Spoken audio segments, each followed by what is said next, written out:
Chapter 852. Ladies and gentlemen, this is the captain of this flight. After careful evaluation, I am sorry to inform you that this flight will be turning around and returning. Yukawa Aisuke was sitting sideways on his seat, with most of his legs stuck in the aisle. His body was slack and he was still trying to digest the changes that had happened before and after he fainted. He was not in a good state. The after effects of forcefully attaching his soul had yet to subside. His skull was buzzing, and occasionally there was a sharp tinnitus. Under such circumstances, he automatically filtered out most of the broadcast information of the flight, leaving only the most important word, return. His eyeballs moved, and he glanced sideways from the corner of his eye. The key factor that caused all this was right in front of him.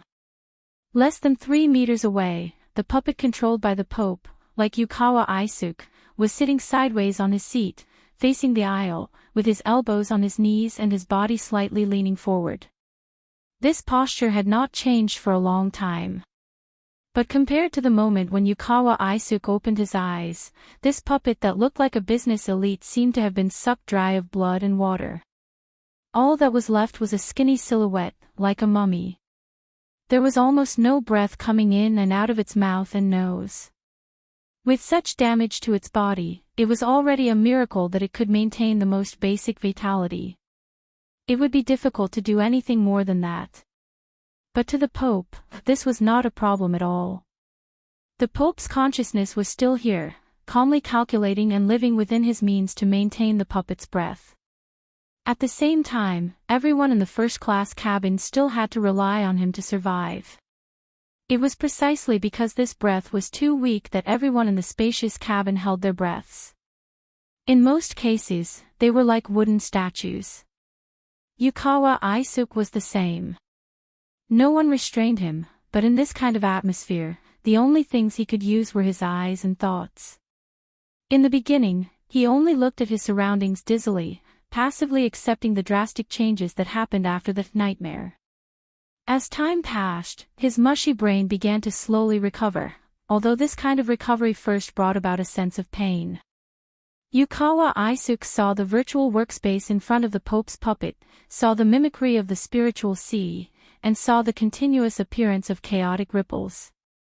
Of course, he had heard and seen how the Pope taught by Xinyan how to operate the corresponding equipment. He almost didn't dare to think too deeply about the logic behind it. His mouth was full of bitterness. If possible, he hoped to delete all the orders and bargaining records related to the mimicry generator a few days ago, both in reality and in people's memories. However, this was only wishful thinking. Perhaps the relevant information was already placed on the Pope's desk, just waiting for an opportunity to act up. When I go back to Band City, I must. Can I not go back? Speaking of which, it was absolutely impossible for Yukawa Aisuke to leave the Pope puppet's side. As long as he recalled the scene where his mind felt as if he was trapped in a prison, his body involuntarily being controlled by others, fear and despair would follow him like a shadow, and there was no way to get rid of it. With the Pope by his side, Luonan wouldn't come again, right?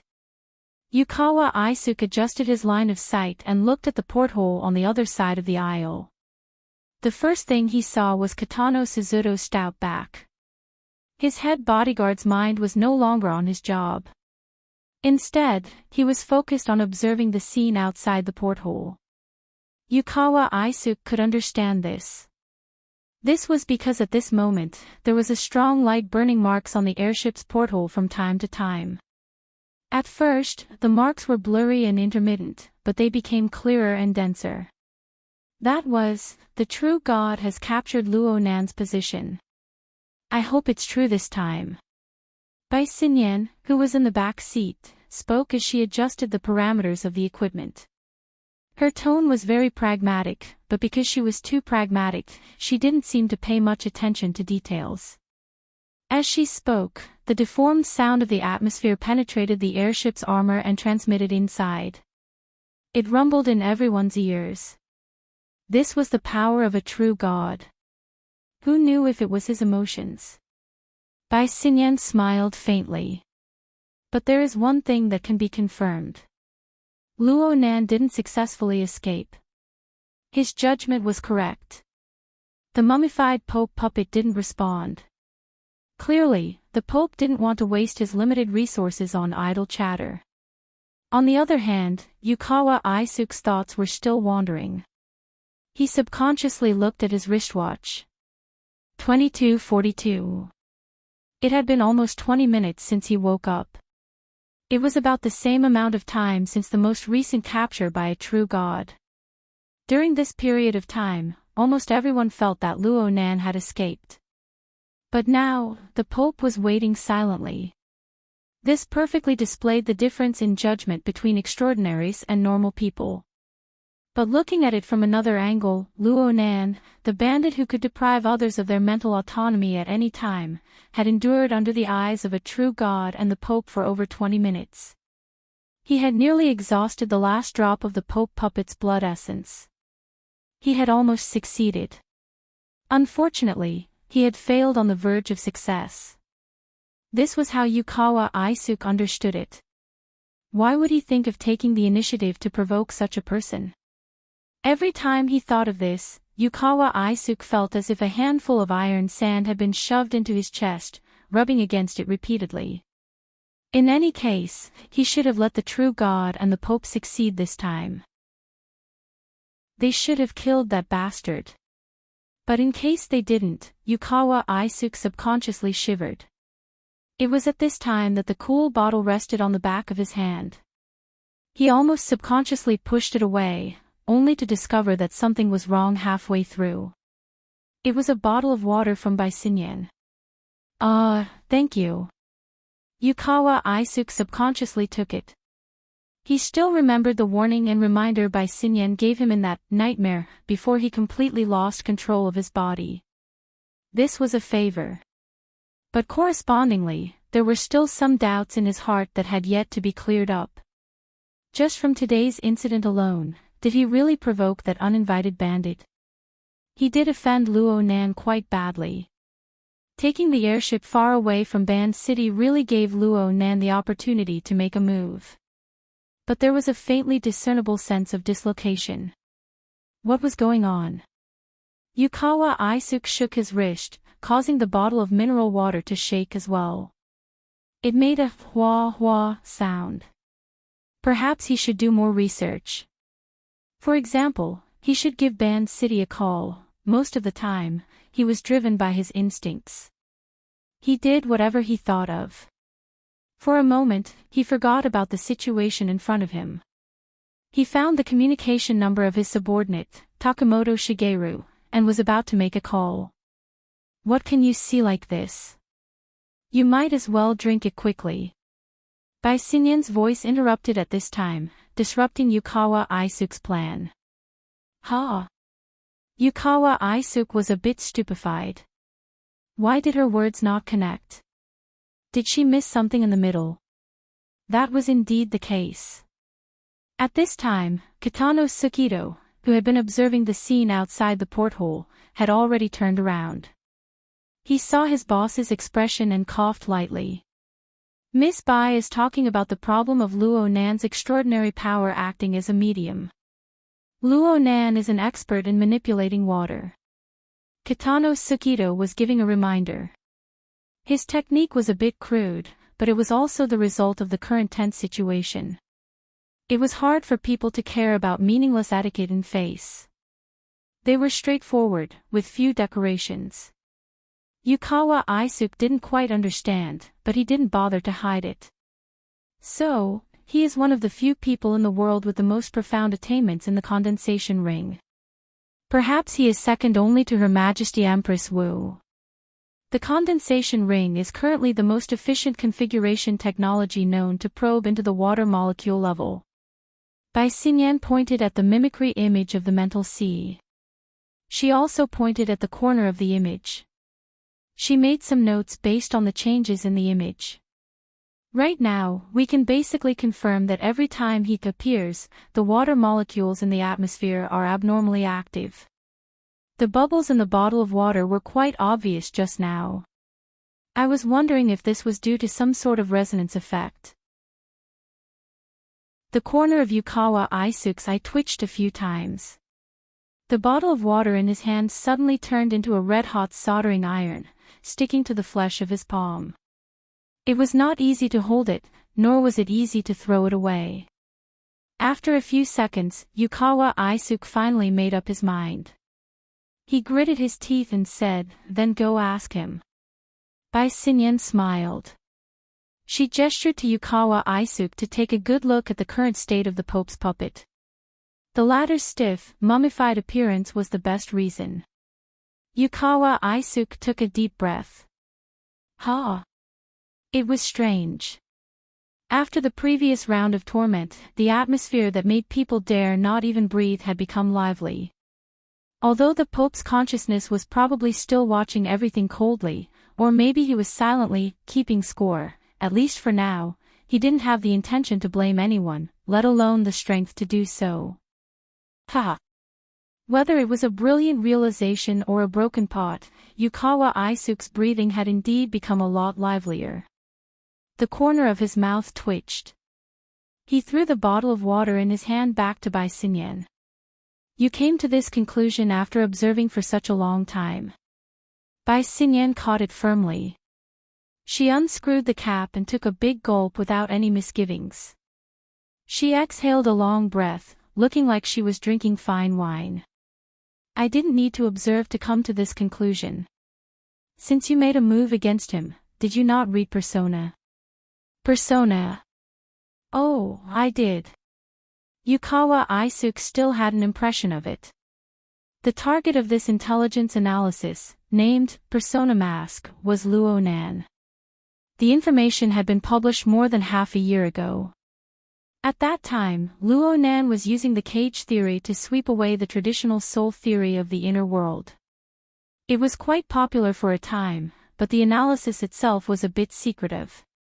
The follow-up was not followed up in time, so it slowly lost its popularity. The version in Yukawa Aisuke's hands also included the comprehensive analysis of various sources by his family's intelligence personnel. The research was more comprehensive than the one on the market. But what did Bai Xinyan mean by mentioning it? Bai Xinyan took a big gulp of mineral water. Her eyes wandered as if she was tipsy. "Ask. Answer." According to the logic of the Persona Mask, Professor Luo has three basic faces: rationality, strength, and weakness. Which face are we facing now? It's rationality. It wasn't Yukawa Aisuke who answered. It was the Pope's puppet that let out a buzzing sound. Chapter 853. Yukawa Aisuke confirmed that it was the papal puppet who spoke. The puppet's lips moved slightly as it made a sound. But other than that, there was no other change. The dim pupils were still pointing at the spiritual sea mimicry map. "Your Majesty also watches Persona." On the other side, Bai Xinyan quickly changed the topic of conversation. Her reaction was lively and quick, a stark contrast from the honest operator a few minutes ago. In fact, ever since Bai Xinyan took the initiative to speak and handed over the bottle of water, her attitude had changed subtly. This made Yukawa Aisuke wonder if he was just a prelude to the previous round of conversation. While he was suspicious, Yukawa Aisuke was actually listening attentively to hear how the Pope would respond. But before he could do that, another wave of low vibrations entered the cabin. The intensity of the sound wave was average, but it just so happened to resonate with the structure of the airship. For a moment, the cabin windows and seats were buzzing, and the vibrations numbed everyone's limbs and lumbar spine. Obviously, it was not only the first-class cabin that was experiencing this. Yukawa Aisuke could already hear the screams from the other cabins. To be honest, Yukawa Aisuke was also a little panicked. At this moment, the papal puppet's whisper sounded again in the buzzing vibration. "Shrink." Yukawa Aisuke could no longer understand the professional jargon behind it.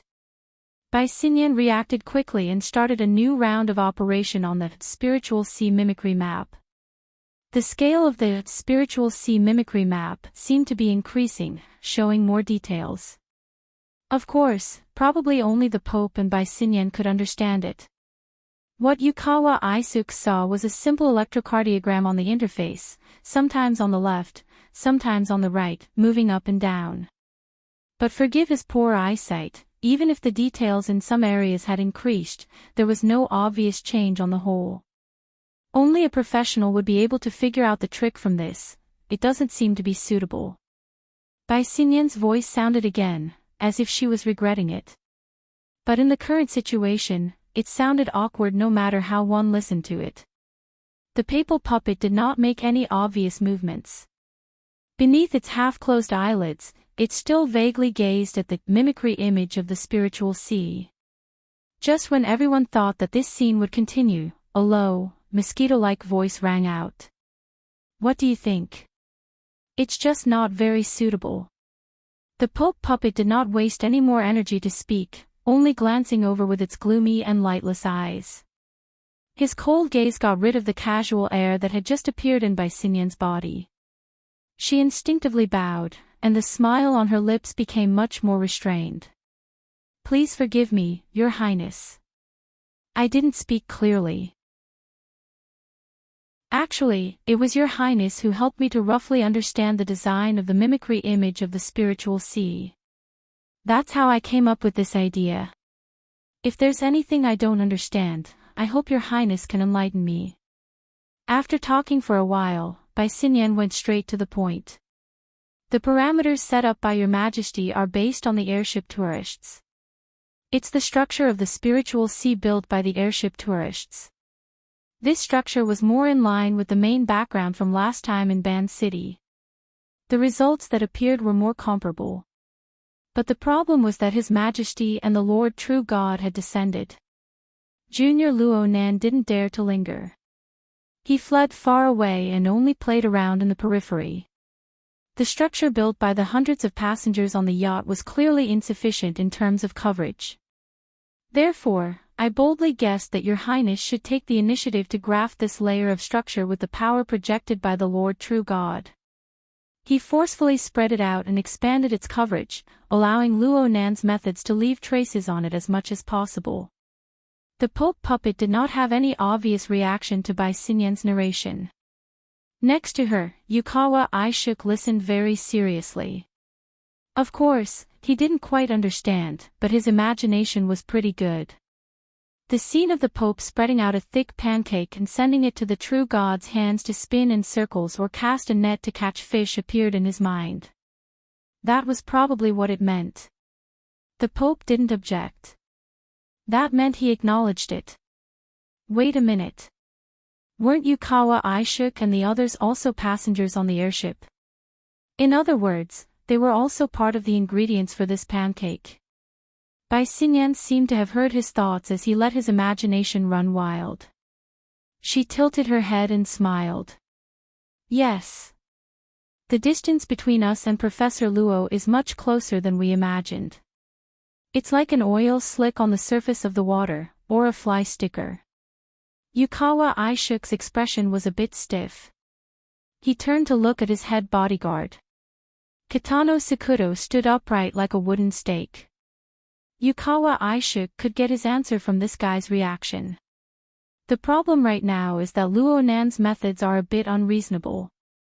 It's beyond my expectations. The Pope puppet's cracked and bloodless lips opened and closed slightly. Its voice was weak and vague, but its meaning was clear.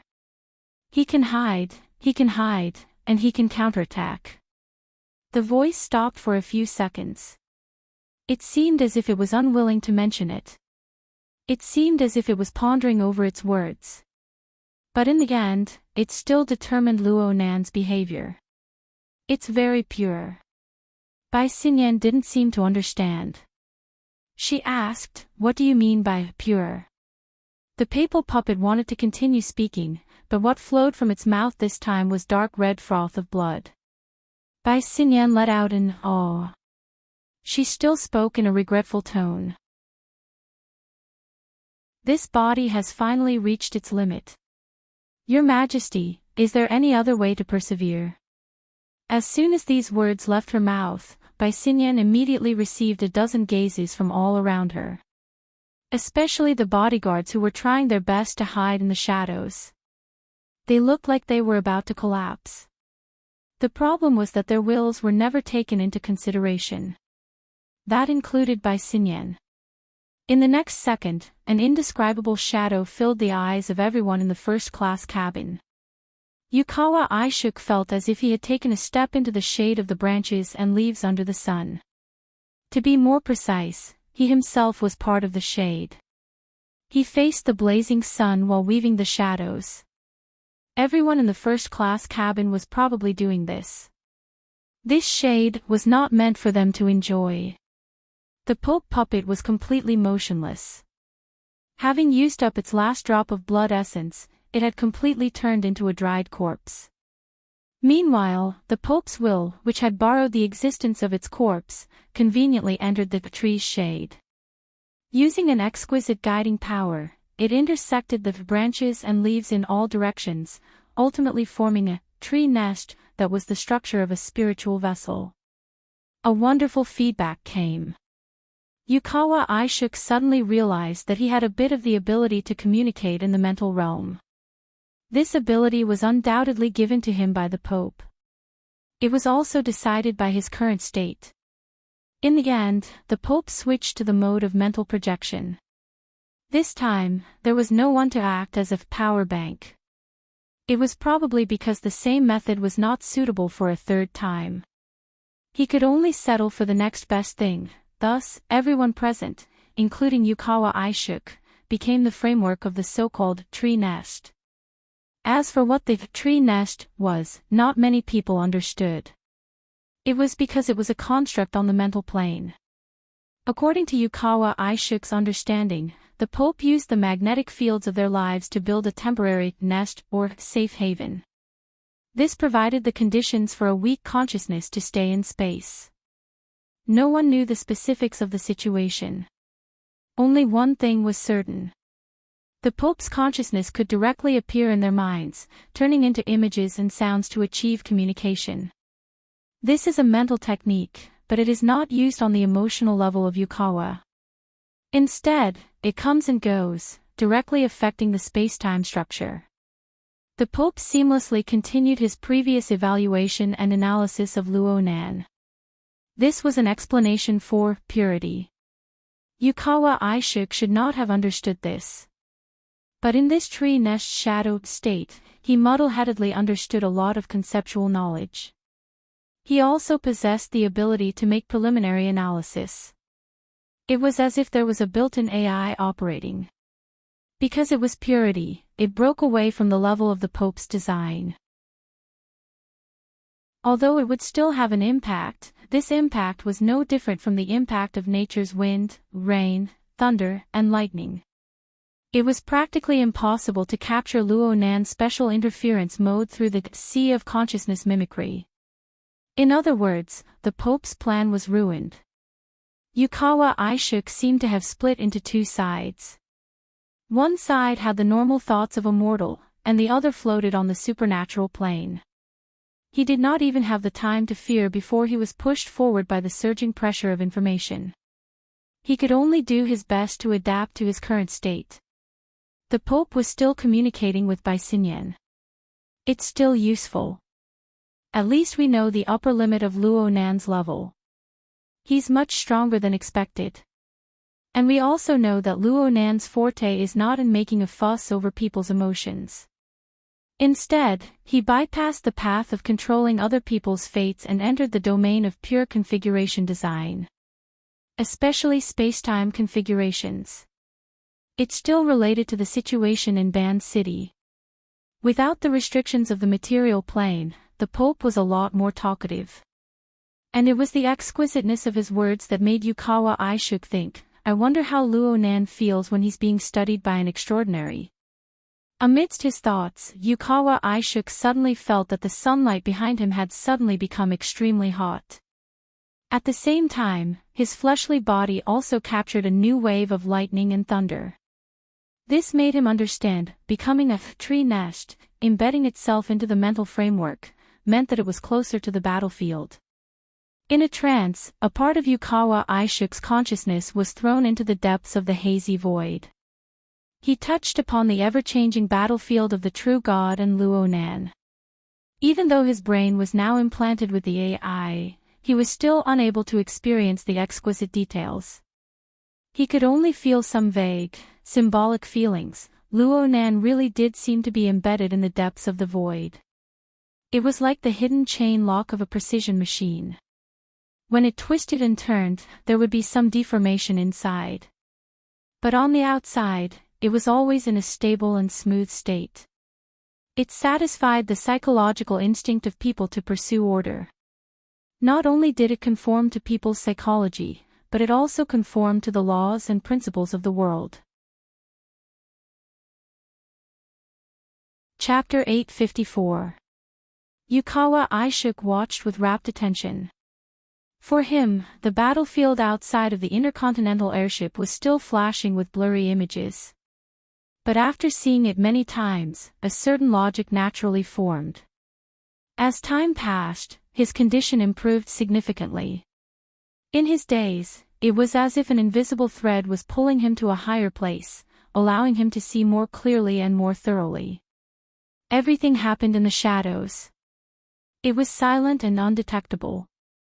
It was as if a god had blessed him. His train of thought became exceptionally clear. He was no longer constrained by the present situation. He made some expansions and extensions. He felt that a true god's method of pursuit was like a dragnet. Luonan was like a fish in the net. The dragnet itself was very large. There was a certain amount of space for movement. The mesh was not small either. There was a possibility of escape at any time. Now that the airship was forced to turn back, it was advantageous for the true God and the Pope. After all, the closer they were to Band City, the greater the control the true God had over the dragnet. They could shrink the mesh and give Luonan more pressure. Unexpectedly, you have the potential in this area. The Pope transmitted telepathically. The direction was very clear. It was directed at Yukawa Aishuk. Was he evaluating him? Yukawa Aishuk was startled and chilled. How did the Pope know what he was thinking? Well, it must be because of this damned tree nest. For an extraordinary like the Pope, it was not a big deal for him to use methods like mind reading. But this feeling was more or less the same as Luonan's invasion. Oh, there was still a difference. Luonan was a great thief. He suddenly came. It was unknown what path he took. By the time he came to his senses, he had already fallen into the trap. He was muddle-headed and tied up. The Pope, on the other hand, had an aura of open warfare. It was as if it was a matter of course. I came in and stayed. You do whatever you want. I just stared at you. The degree of perverseness was even off. Yukawa Aishuk cut off his thoughts. He did not dare to think too deeply about it. He forced himself to think about positive issues. For example, that evaluation. In the field of ability users, the Pope's words were more or less the same. Could it be that he really had talent in this area for this person to think highly of him? He had seen too much and thought too much. He was getting a bit carried away. Yukawa Aishuk subconsciously pondered. If he could get through this, perhaps he could focus on developing this aspect. While he was lost in his own thoughts, the Pope gave his evaluation, and then conversed with Baisinyan. He's very restrained. He spins at a low speed and glides in neutral. The Pope also used an analogy to describe Luonan's current state. It was easy for everyone to understand. Baisinyan said, perhaps he can only maintain such a low consumption state in the void interlayer, and also avoid direct interference with the true God's power. It's a reasonable judgment, but it's a little perfunctory. It's all thanks to your Majesty's wisdom that I was able to think of these things. However, we are just small fries. It's fine for a short period of time, but if we continue to act as the carrier of the tree nest, and bear the pressure of Swanee's calculations, I'm afraid we'll soon be unable to do as we wish. So far so good. The Pope's reply was so cold that it made people's hearts sink. However, no one dared to contradict her. Bai Xinyan's actions were already extremely out of line. Yukawa Aishin's heart was stupefied. So that's how it is, but that's the only logical explanation. Who in this world was born with knowledge? Even if there was such a thing, it would most likely belong to the young man outside the airship who had dealings with the true God and the Pope. The pain came from the comparison. The clearer his heart was, the more bitter the comparison was. At this moment, Yukawa Aishin felt as if there was a poisonous spider crawling in his heart. Its limbs scratched the tip of his heart, and there was a web of silk entanglement. There were no external injuries, but he always felt as if poison was slowly seeping in. It was extremely stifling. But in this current state, he could not help it. Very quickly, his attention was drawn away by the miraculous changes in the hazy void. Even though Yukawa Aishin knew that this was only a temporary ability given to him by the Pope, he still enjoyed the process of being able to observe, analyze, and make judgments. After all, this was an extraordinary ability that he had always yearned for. Its level was high, its profoundness was profound, and it far exceeded his imagination. He greedily perceived the mysteries within the structure of space and time, especially from the perspective of the true God and the Pope. After he shared the Pope's burden and received the blessing, it became easier to cut in and understand. Well, he still seemed to understand, but he wasn't. Especially when his rationality was still a mess, but he always felt that there was a side of his heart that was crystal clear and crystal clear. I still have talent, it's just that I haven't developed it yet. Yukawa Aishin kept encouraging himself. As the head of a large family, he did not lack confidence. It was just that he was forced into a field that he was not good at, and it was inevitable that he would feel inferior. Now, this half-yin, half-yang, suddenly bright and suddenly dark state gave him a reason to convince himself. It also allowed his thoughts to maintain a good state on a logical level. He was thinking again, judging from the airship's return, and the Pope's constant switching of mental states, the two of them probably did not expect the current situation at the beginning. Transcendents were indeed not gods. They also had their limits, be it in terms of strength or calculation. In the past, he had only deduced it in theory, but now he was seeing it with his own eyes. And because of this, he could never become a believer. Deep in his heart, a subtle thought spun. Yukawa Aishin suddenly felt dizzy and nauseous. But his mind was exceptionally clear, and the discomfort in every part of his body was transmitted to him, layer by layer. In an instant, too much information accumulated, and his brain felt like it was on fire. With a muffled groan, Yukawa Aishin curled up into a bowl. In the real world, Bai Xinyan handed him another bottle of water and patted his back kindly. Keep your mind blank, all this information is giving you too much pressure, it's not good for your body to think too much. Huff, huff. Yukawa Aishin could only gasp for air. How could he have the strength to respond? You still need to work on your foundation. The Pope's consciousness came again, like a chilly wind blowing into the depths of his mind. It's rare to have such talent. Go back to Osaka and train in the Amaterasu Heavenly Court for a while. Yukawa Aishin's mind was confused, and his heart was filled with joy, worry, and fear. For a moment, he did not know how to respond. In fact, he felt that even if he did not say it, the Pope should be able to dig out these emotions from the bottom of his heart. What he needed was just a superficial statement. Just as he started, the shadow of the tree nest suddenly shook. No, it should be a sudden impact on the physical plane, enveloping everyone and every plane. Everything happened so suddenly that Yukawa Aishin didn't know what angle he should observe from, but in the end, he didn't have to choose. Because at this moment, whether it was on the spiritual plane that the Pope was guiding or on the physical plane that his mortal body could perceive, there was a sudden rush of water vapor and a sudden coolness. Bai Xinyan made a footnote for this phenomenon. Finally, we hit it. Chapter 855.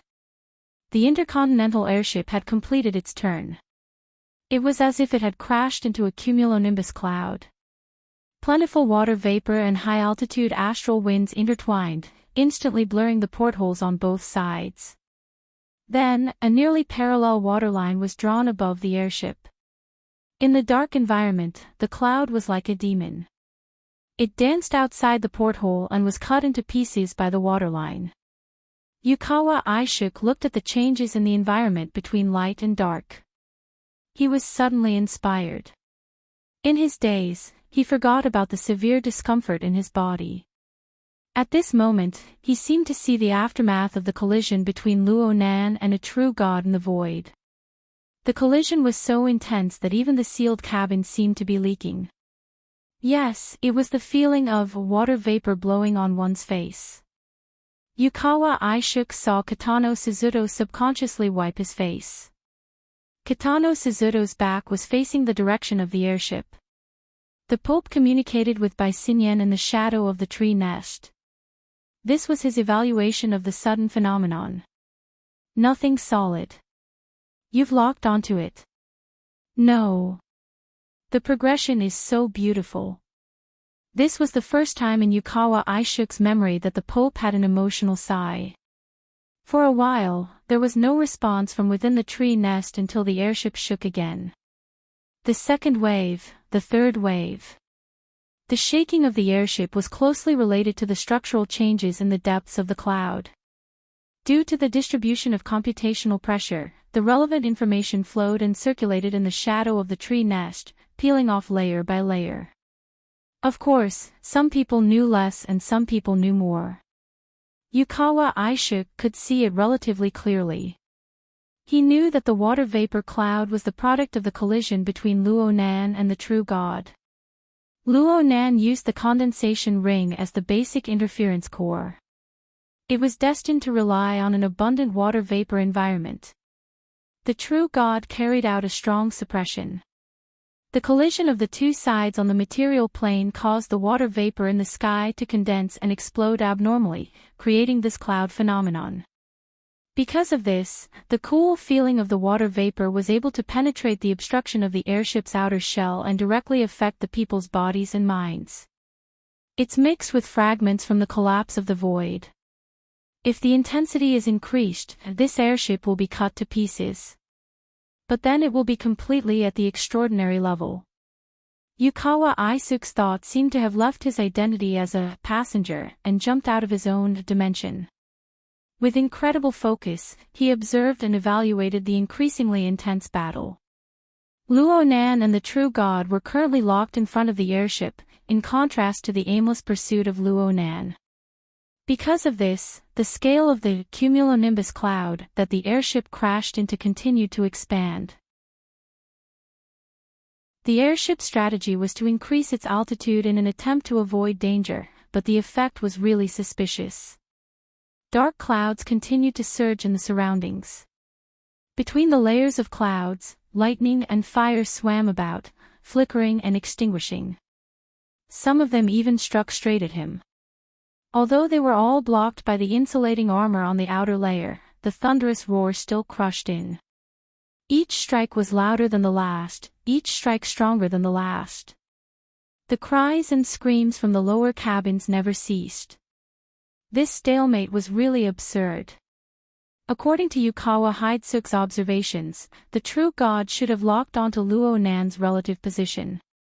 It was relative to Luo Nan's current functional region within the spacetime structure. Right now, he was still bombarding Luo Nan's outer shell. He had yet to truly explore the core. Luo Nan was still hidden deep within the void, and the true god was constantly trying to squeeze him out from the spacetime structure. For this reason, Luo Nan adopted an unprecedented proactive attitude. He forcefully interfered with the plentiful water vapor of the material plane, forming some sort of defense system. He used the mutual interference between the mental and the material plane to continuously dissolve the true God's attacks. This was what the Pope meant by progressive levels. Thoughts that even he himself found hard to understand revolved wildly in Yukawa Isuke's mind. It was like a drill, drilling deeper and deeper, getting closer and closer to that mysterious and unfathomable level. But unwittingly, he drilled through the limits of his body. In the end, he collapsed. His vision went black, and his mind suddenly went blank. Yukawa Isuke's figure fell forward, falling out of his seat. Fortunately, Kitano Sweto reacted in time. He extended his arm to block, preventing Yukawa Isuke from hitting the ground. But at this moment, the shadow of the tree nest was affected by Yukawa Isuke's mental disruption. It lost an important support, and the structure of the mental plane suddenly shook. Yukawa Isuke fainted in time, so he wasn't affected. As for the others, whether it was by Sinyan, Kitano Sweto, or the group of bodyguards, they were all affected to varying degrees. For a moment, the sky was dark, and there was strong light and high temperature that penetrated the shadow barrier. It was much more refreshing than being exposed to the sun. Several people let out muffled groans. Most likely, they suffered damage on the mental plane. The Pope's telepathic thoughts paused for a moment, and then the structure of the tree nest returned to normal. But at this moment, the mummified puppet suddenly fell to the ground. Bai Xinyan, who was in front of him, didn't reach out. She watched as the corpse fell to the ground with a muffled thud. Bai Xinyan's eyebrows twitched. She could confirm that the Pope had left the last bit of blood essence in the puppet's body to save the situation. He had burned it in this accident. She sighed. Sometimes, having the ability is a problem. Yeah. The Pope's telepathic thoughts were quite steady. He didn't have any intention of venting his anger, and he couldn't find a reason to be angry. Anyone with eyes could see that Yukawa Isuke's fall was almost certain. His thoughts were unexpectedly compatible in the field of space-time configuration, which caused the analytical pressure to be too great, and his physical fitness couldn't keep up. It was like using a primitive single-cylinder engine to drag a heavy truck, and still having to run at the speed of an F1. It was only a matter of time before the tank exploded. Since the Pope had used the structure of the tree nest to divert some of the pressure to others, and obtained the effect of reducing the pressure, he had to bear the corresponding risk. Bai Xinyan timely said, "Misfortune may be a blessing in disguise. I still have to congratulate Your Majesty on obtaining another beautiful and talented person." In the shadow of the tree nest, she could no longer feel the Pope's emotional response. It was as if he had sunk into emptiness and swallowed the corresponding information. But Bai Xinyan still had a feeling that something had been hooked by an invisible claw, and disappeared without a trace. Was it the Pope's firm judgment and confidence? Bai Xinyan frowned slightly. Half a second later, she suddenly stood up, and directly stepped over the mummified corpse of the Pope's puppet, and walked to the front of the first-class cabin. Kitano Sweto, who was in front, was stunned for a moment. He quickly used the opportunity to help his boss settle down to make a path. The Pope was still there, but the puppet still had some kind of symbolic meaning. When the puppet fell, it was as if a switch had been flipped, and an invisible layer of restraint was released from the body of the people. Bai Xinyan was only the first to verify it. The advantage of intercontinental airships over traditional passenger planes was that they were stable, safe, and relatively spacious. The first-class cabin was also first-class in terms of space utilization and enjoyment. There was even a small observation deck at the front, which was the best view of the entire airship, second only to the cockpit. But it was night time, and there had been many unforeseen events. The observation deck was wrapped in thick armor, and it was tightly sealed. Of course, this was not a problem for Bai Xinyan. After a few steps, the outer armor was slowly opened under her permission. When Bai Xinyan walked up to the observation deck, footsteps sounded behind her. It was Kitano Sweto. This head bodyguard of the Yuchuan family, even if it was just a physical body, was still a B-level powerhouse. In the structure of the tree nest, he was shouldering a lot of the pressure. Correspondingly, he also had his own thoughts about the situation, but he was just suppressing them. Bai Xinyan did not care what he was thinking. She looked at the dark clouds in front of her. Just then, another lightning bolt struck down from the sky, illuminating the outline of the clouds that were like the precipice of an abyss. The incoming clouds were like beasts and demons that lived among them. They hit the outer shell of the airship and instantly shattered, then reassembled into other demonic shapes. After a second, Kitano Sweto, who was beside her, let out a low gasp. Over there. What affected his breathing was not the cloud phantom that was pouncing at him, but an area further away. Between the flowing and changing clouds, there was an obvious difference. How to put it, if the outer layer of scattered clouds was peeled off, the central area was obviously also made of clouds, but the outline was sharp, orderly, and full of artificial sturdiness. Another lightning bolt struck down, directly piercing through the outer layer of clouds and bombarding that area. In the eyes of Bai Xinyan and Kitano Sweto, faint ripples appeared in the void. The lightning bolt warped and curled around the periphery of that area until it dissipated. Some of the dissipated lightning eventually broke through, collapsing a corner of the cloud structure. But soon, lightning surged to fill the gap. It was still a square block, but it felt even more sturdy. It was simply a defensive fortification built by relying on the cloud mountain. Or perhaps it was a towering mountain pass in front of the airship. No matter how the outer layer of clouds changed, no matter how powerful the lightning bolt struck, that area continued to be fortified. It gave people the feeling that if the airship were to collide with it, it would most likely be smashed into smithereens. A fortress of the Ring of Blood will. Bai Xinyan glanced over. This one sentence proved that Kitano Sweto had done his homework on Luonan. Of course, this was due to the fact that this toy was famous. It only existed in the circle of ability users in Xia City. It was a marvelous configuration design that spread through all sorts of channels. If it were projected onto the plane of reality, it would probably look like this. Bai Xinyan did not object. She just muttered, "The Ring of Blood will fortress." The two of them spoke one after another, but before they could really communicate, a strong light suddenly burst out of the gloomy clouds. In the blink of an eye, it surpassed the level of lightning. The light was as dazzling as the sun, but it did not follow the trajectory of the sky at all. Instead, it fell straight towards the pass ahead. At this moment, the cumulonimbus clouds with abundant water vapor seemed to have been ignited. Chapter 856. Under the strong light, Bai Xinyan and Kitano Sweto squinted their eyes. The cloudy void in front of them had turned into a giant steamer. Everything was blurred and distorted in the steam, including the pass in front of them. However, the pass area was somewhat out of place with the overall environment. It had a certain degree of resistance, so when the falling sun wheel smashed down, there was a slight deflection.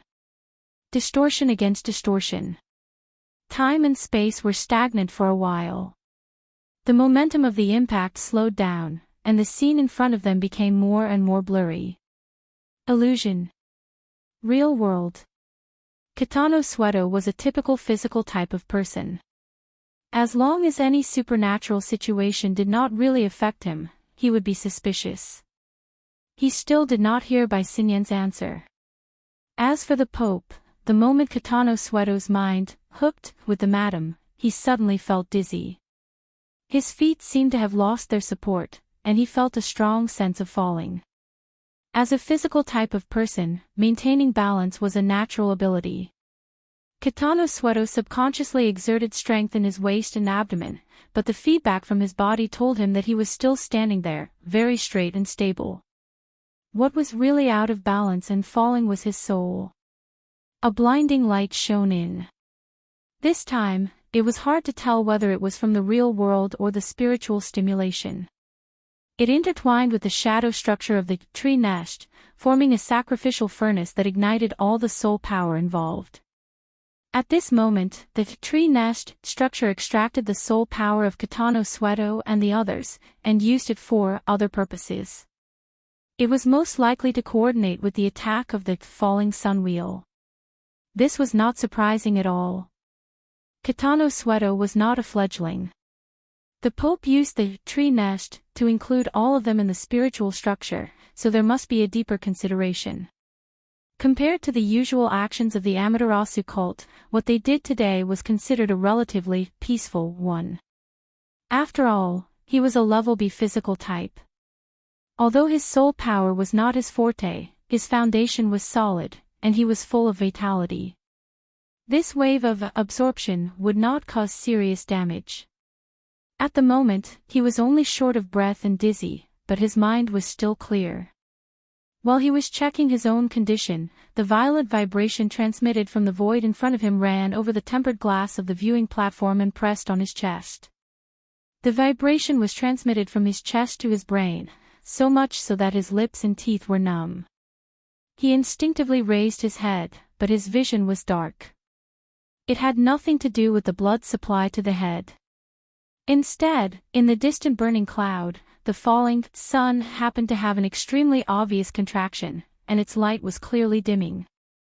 As the light and darkness changed, the distortion of the void increased dramatically. Kitano Sujito could no longer see anything with his naked eyes. All he could see was the accumulation of complex colors. However, between the real thing and the illusion, there was a vague network that extended in the vast space. Kitano Satoto captured the most intuitive outline. It was like a towering tree, with branches on top and roots on the bottom. Half of it was visible, and the other half penetrated into the endless void. It also directly interfered with the structure of time and space. The sun wheel that ruled over the changes in brightness and darkness in the sky was also inextricably linked to the outline of the veins. Great divine treasure of the Fusang divine tree. Any ability user in Band City could guess this answer based on their instincts.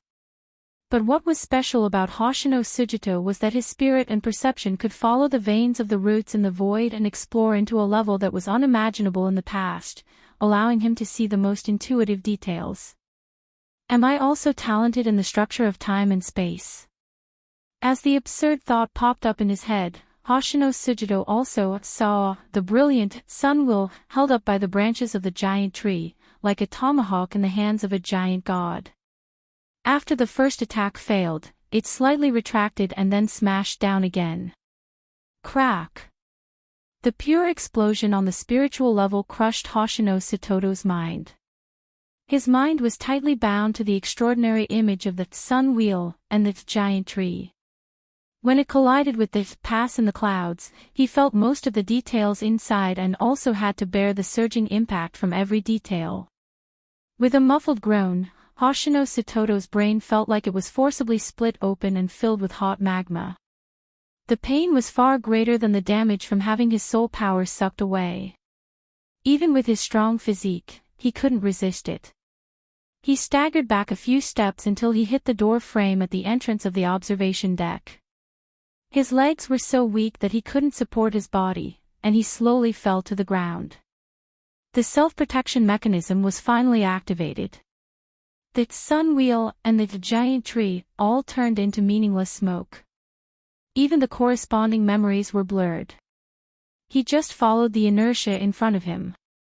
He opened his eyes wide and watched the distortion around the pass in the clouds, pushed to the extreme, and the abnormal contraction of the sun wheel also pressed to the extreme.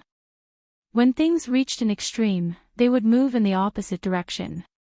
In just 1,000th of a second, an unprecedented strong light burst out. Hoshino Satoto closed his eyes, but the strong light still penetrated his eyelids and reflected a translucent blood-red color. 2 seconds later, the strong light faded and Hoshino Satoto dared to open his eyes. Even after the most dazzling wave of light had passed, half of the sky was still as bright as day. The dark night had been torn to pieces and there was almost no trace of it. He saw that under the bombardment of the sun wheel, most of the structure of the pass, built next to the clouds, had evaporated. There was a large hole in the center with a radius of at least 1 kilometer. In this void environment, the thick clouds that were like towering mountains had become irregular piles that connected the front and the back. Even the other areas that didn't bear the impact of the sun wheel were already riddled with holes. It seemed that if there was another strong wind, it would vanish into thin air. The intercontinental airship moved forward under the bright light. There was almost no cumulonimbus around it. It was like a normal flight. This is really, Hoshino Satoto was confused. Everything that had just happened was beyond his cognitive limit. The self-protection mechanism was still working. All he knew was that the situation had suddenly been pushed to the most intense level. In the blink of an eye, there were only ruins left. At this time, he saw Bai Xinyan, who was still standing in front of him. The most intense scene had passed. Everyone was finally able to focus on something that they had neglected before. This mysterious woman stood perfectly straight from the waist down, but her upper body was leaning forward. She stretched out her arms against the tempered glass wall. Her body trembled as she breathed. It was clear that the other side wasn't having a good time either. Hoshino Satoto opened his mouth, wanting to ask a few questions, but the smell of fresh blood rushed up his throat. His mouth and nose were already wet. The relatively weak capillary network had nearly burst clean. He choked and coughed. Blood sprayed everywhere. He was in a sorry state. Bai Xinyan must have heard the cough. She exerted some strength in her arms and turned around to look. Her expression was calm, but her face was pale to the point of being transparent. Hoshino Satoto coughed out the blood clot in his throat with great difficulty. He asked in a hoarse voice, "Is he dead?" He was obviously referring to Ronan. Bai Xinyan curled her lips. "I'm not sure, he isn't." The Pope's telepathic thoughts had been absent for a long time. They reappeared and reverberated within the tree nest. But his words confirmed that the structure of the mental plane had already lost its stability. The telepathic transmission was illusory and illusory. There seemed to be a dark flame burning in the corner, creating disturbances from time to time. The Pope, however, had no intention of mending the situation. He described in detail what was happening at the moment in a rare instance. "We have broken the framework that he had erected, and broken the rules that he had forcefully inserted, but there is still a certain distance between us and his existence." Distance? Maybe it's only a centimeter. Maybe it's 1,000 kilometers. Maybe it's in another space and time. You mean, there is no point in delving into this? Look, the fortification is being restored. In fact, we are shuttling through its huge and precise construction site. Every water molecule we have come into contact with could be the building material for the next construction. Even though Hoshino Satoto's spirit was extremely dispirited, he still subconsciously turned his gaze to look through the viewing platform. He looked at the gradually darkening sky and the scattered clouds. In fact, he couldn't see anything special about it. It was probably because of his first impression. He felt that the flying cotton-like objects around the airship were suffused with a faint spiritual light. There were faintly discernible trajectories that interweaved to form the outline of a grand building. At this time, Bai Xinyan asked, "What do we do next?" "We don't do anything. That attack just now practically mobilized all the power that can be mobilized at this distance. Since we weren't able to make the final decision, we won't be able to do anything to him for a while." Bai Xinyan and Hoshino Satoto didn't know how to respond. If the Pope's words were to spread, Luo Nan's evaluation in the inner world would probably soar by several levels. Oh, it seemed like there was no one who could rise by several levels. After a few seconds, Bai Xinyan said, Your Majesty exerted force just to reach this conclusion. It sounded like sarcasm at first, but in reality, it was very formal. The Pope's response was very calm. I just feel that there is no need to hold an educational competition. Young people are so pure. They are researching this battle on the spot. They have probably forgotten their original goal. Do they want to be high profile? Or do they want to be low-key? What's important is that Qianju has been led into a rhythm by him. She has forgotten today's goal. Fortunately, I still remember. Your Majesty's goal is to find that interferer of Ban City. You suspect that it is Luonan. Bai Xinyan's telepathic thoughts suddenly became straightforward. The Pope took advantage of the situation to continue. Look, the situation has become clear. Today, we have at least verified that he has this ability. Don't say doubt.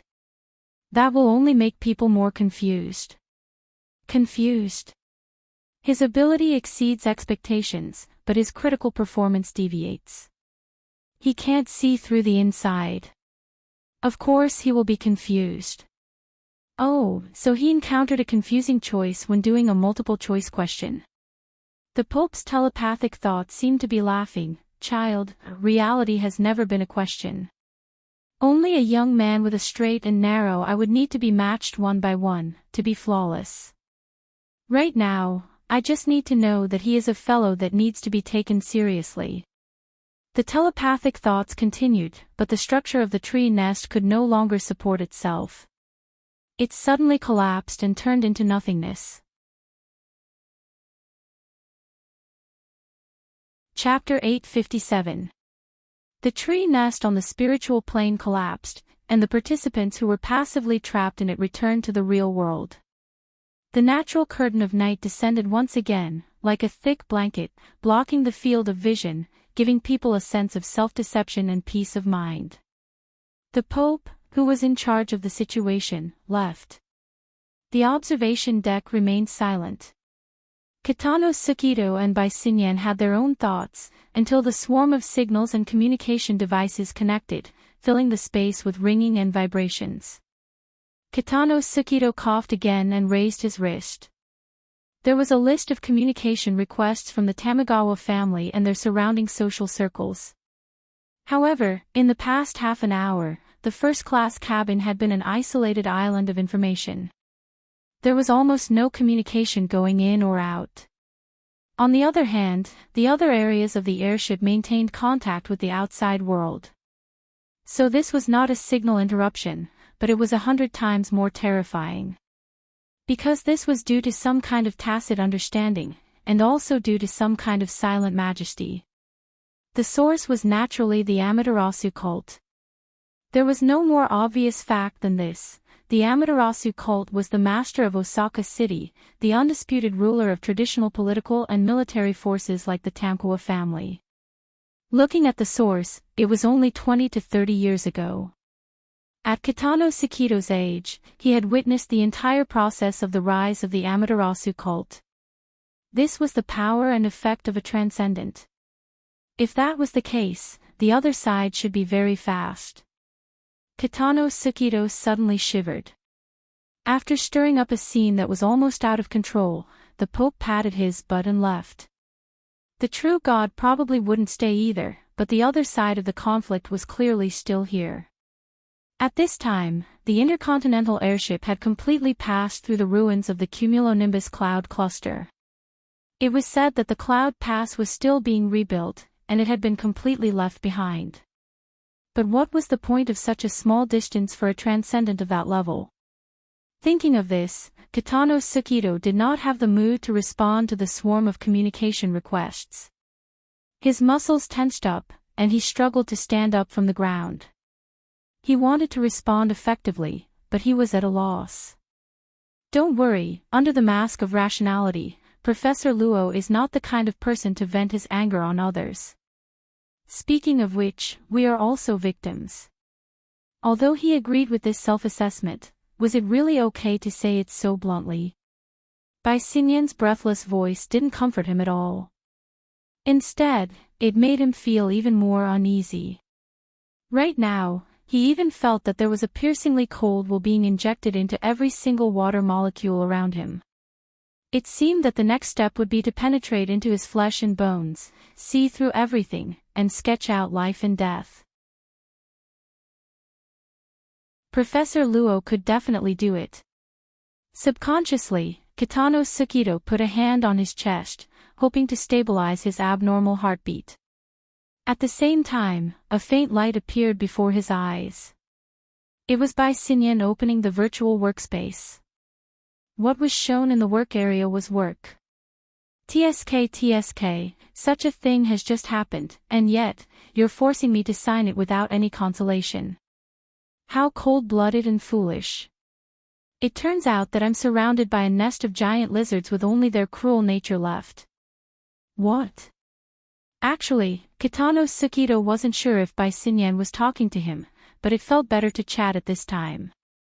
While Bai Xinyan was operating in the virtual workspace, she refuted, "It's already like this, and you still want to stir up trouble in Osaka." "Of course, I refuse." Kitano Tsukido opened his mouth. He felt like he was watching a stage play. Bai Xinyan's expression and actions were on point, but there was a strong sense of deliberate intent, as if she was purposely putting on a show for someone to see. It was really a satirical play that made people unable to laugh. At this time, Bai Xinyan had finished her work. She turned around and kindly continued to comfort him. "Mr. Kitano, it's almost over. Look at the two of us. One is a bodyguard, and the other is a kept woman. We both have masters to serve, and from time to time, we have to expand our service scope. Our lives are already so hard, why do we have to think about things outside of our duties? What if King Sugar Daddy?" Finally, Kitano Tsukido remembered that this was an analogy that Bai Xinyan had used when she was talking to Yukawa Aishuk. In fact, it was still an analogy. "Yes, we just have to be loyal to our duties." Kitano Tsukido bowed to Bai Xinyan, and his gaze landed on the first-class cabin behind the observation deck. Right now, the first-class cabin was a mess. A group of bodyguards had survived the disaster, but their soul power had just evaporated. Each of them looked like they were in a daze. Yukawa Aishuk was still lying in the aisle, and the almost forgotten Shanbei Xia Hui was still there.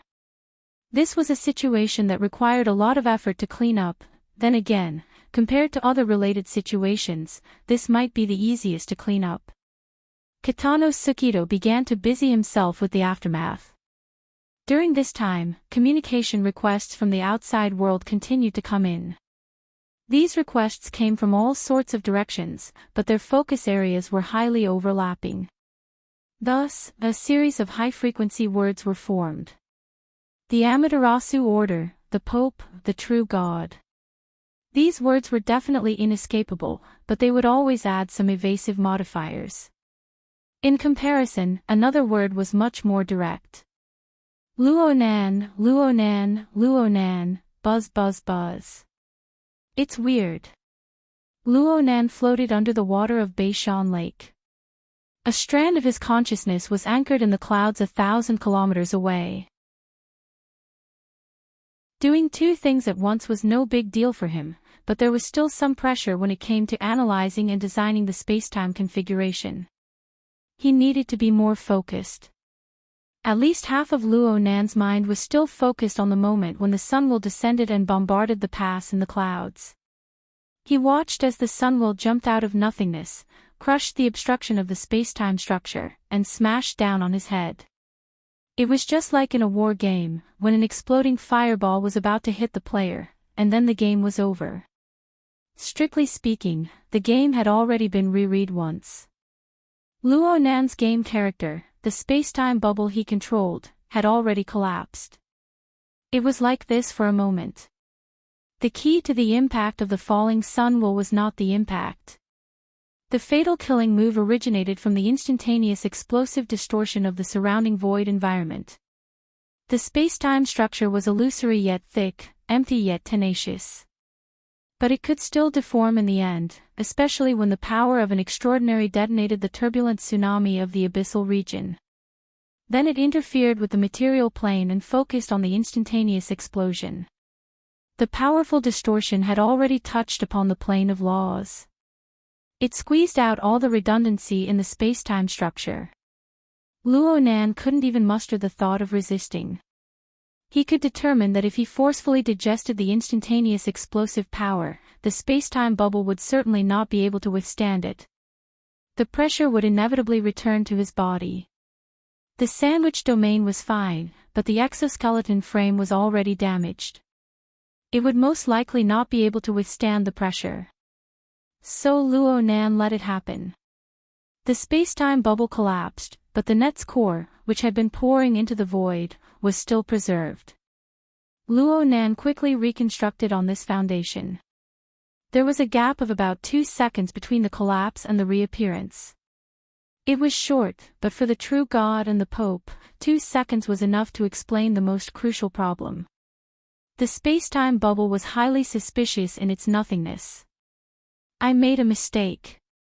Luo Nan admitted that he had avoided direct damage in that instantaneous collision, but he had also lost his strategic target. He had allowed the true God and the Pope to see part of his bottom line, which would inevitably cause him to be passive. But who would have thought that the true God and the Pope, two extraordinaries, would actually join hands to deal with a junior like him? That's right. The attack of the solar will descending had the true God providing the output and the Pope controlling it. The two extraordinaries had synchronously controlled the propping mulberry tree's great divine treasure system, giving Luo Nan a head-on blow. This blow had shattered Luo Nan's disguise. It had also forced him to reveal the level of his ability. It had made him expose, or at least partially expose, his strategic intent. The following problems would certainly be very thorny. But then again, the true God and the Pope had exposed a lot of information in that moment. Especially the Pope's tree nest structure. It used Yukawa Aishuk and the others as fulcrum and fuel. Admittedly, it saved quite a bit of strength, making it possible to strike a thunderous blow from over 1,000 kilometers away. But at the same time, he had also given Luo Nan a chance. This allowed the altar's spiderweb, which had been laid out earlier to probe into the human heart, to seep in. Similarly, Yukawa Aishuk and the others acted as fulcrum, as well as a medium and channel. The subjective perspectives and operations of the true God and the Pope during the pursuit and the solar will descending attack were transmitted back one after another. This was an exquisite operation built upon the level and train of thought of extraordinaries. It was built upon the foundation of the propping mulberry tree's great divine treasure system. Even if Luo Nan had been in the game, he would not have been able to experience this level of detail by relying solely on Yukawa Aishuk and Kitano Suzuto. However, Luo Nan had borrowed the altar's spiderweb to integrate various perspectives. He had cleverly increased the precision and sensitivity of these detectors. He had discarded the blurred, distorted, and exaggerated impressions, forming a stream of information that was like a high-definition video. He could even play it frame by frame and study it over and over again. There was no more beautiful replay than this. Also, Luo Nan felt that he needed to reevaluate the effects of the daydream nightmare incident. It was precisely this early investment that allowed the breadth and depth of the altar's spiderweb to grow explosively. If it weren't for the need of today's actual combat, Luo Nan would not have known that 99% of the passengers on the intercontinental airship had already been pulled into their homes by the spiderweb. It was just a matter of how deep the spiderweb was. Just how many of them would be needed in the entire world to analyze the situation on the airship. As the spiderweb was spread out, the Wraith sign clearly became more and more accustomed to this world. In the past, the human-faced arachnid was fine when it was in the abyss region of the polar domain. But once it sunk into the material plane and probed into the sea of consciousness, it was absolutely impossible to hide from extraordinaries. Some keen psychic ability users were able to sense it. But now, the altar's spiderweb was universally connected. It had practically become a part of the hearts of the entire world. Its concealment ability had become inconceivable. Who didn't have a dark corner where the web had gathered dust? It was just a bit noisy. Chapter 858. By Sinyan, you scheming B***TCH. You've gone too far. The long-awaited instructions came back, and Captain Jimmy's mentality completely collapsed. He roared as he kicked the chair in front of him, and his arm almost hit the nose of the SCA's Minister de UN. His entire body had turned into a terrifying storm. It was the team's deputy, Monroe, who was sweating profusely as he tried his best to calm him down. "Boss, calm down. Calm down." Captain Jimmy continued to roar back, "Calm down $*T. $*T process. Every step in here is a piece of garbage pasted with $*T. Then what about you, the initiator?" That sentence could not be said no matter what. Monroe could only stretch out his arms and make a pressing motion, using all his expression and body language to persuade his boss, who was on the verge of losing his mind. "This is a critical time, Jimmy. Think about the airship over 1,000 kilometers away, think about that state. That state of being raised by AB**TCH. That Blackheart Salt is doing this on purpose. This is a shady deal between her and the Blood Flame Order. She's seizing every opportunity possible." Being stared at by Captain Jimmy's charcoal-like eyes, Monroe's mind was momentarily taken away. Aside from being overwhelmed by his aura, he also felt the great suppression of the 7th-generation dynamo core. His mouth opened and closed twice, but he couldn't finish his sentence in time.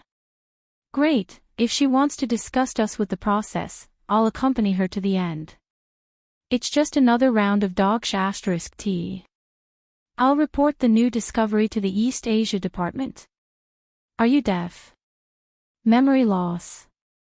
You didn't even record the large piece of intelligence analysis just now. If you want me to collect your salary on your behalf, I'll break your spine as a thank you gift." Captain Jimmy's roar could practically tear open the roof of the warehouse. The poor intelligence officer was suddenly targeted. He didn't even dare to raise his head as he began to work with a sullen face. The intelligence officer's memory was actually far better than that of an ordinary person, and his writing skills were also pretty good. He quickly converted Captain Jimmy's forcefully twisted logical analysis into a rigorous and meticulous document form. Seeing the content of his imagination quickly materialize into words, Captain Jimmy finally grinned. He already couldn't wait to sign and send it over. He didn't expect this kind of one-sided statement to be able to move the bureaucrats of the East Asia Department, as long as it could have the effect of disgusting by Sinyan. Captain Jimmy's expression suddenly changed. "BZZT BZZT BZZT." The sudden vibration signal affected all the members of the operation team in the warehouse. There was almost no delay. At this moment, the dynamo core determined that the main body was in peaceful mode, and immediately displayed the received information on their retinas. Captain Jimmy choked again. He wanted to vent his anger, but in the face of such a high-priority order, he had to temporarily suppress his emotions. Remote conference. Menda pondered over the core words of the notice, but he was also confused. The fewer words, the bigger the matter. A simple meeting notice was sent to every team member, bypassing the frontline commanders. Even when he wasn't at war, he was still extraordinary.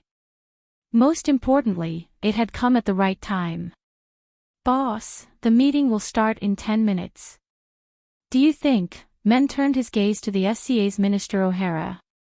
Captain Jimmy's black and red face still had traces of distortion, but he didn't make a sound and only turned his head to the side.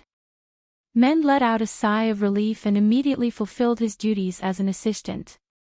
He put on a smile and politely asked Minister O'Hara and the other SCA officials and staff to leave. If they wanted to wait outside, they could wait outside. If they didn't want to, no one would care even if they went home. This layer of buffer was awkward but effective. When Men turned his head, Captain Jimmy had already sat down with his eyebrows furrowed.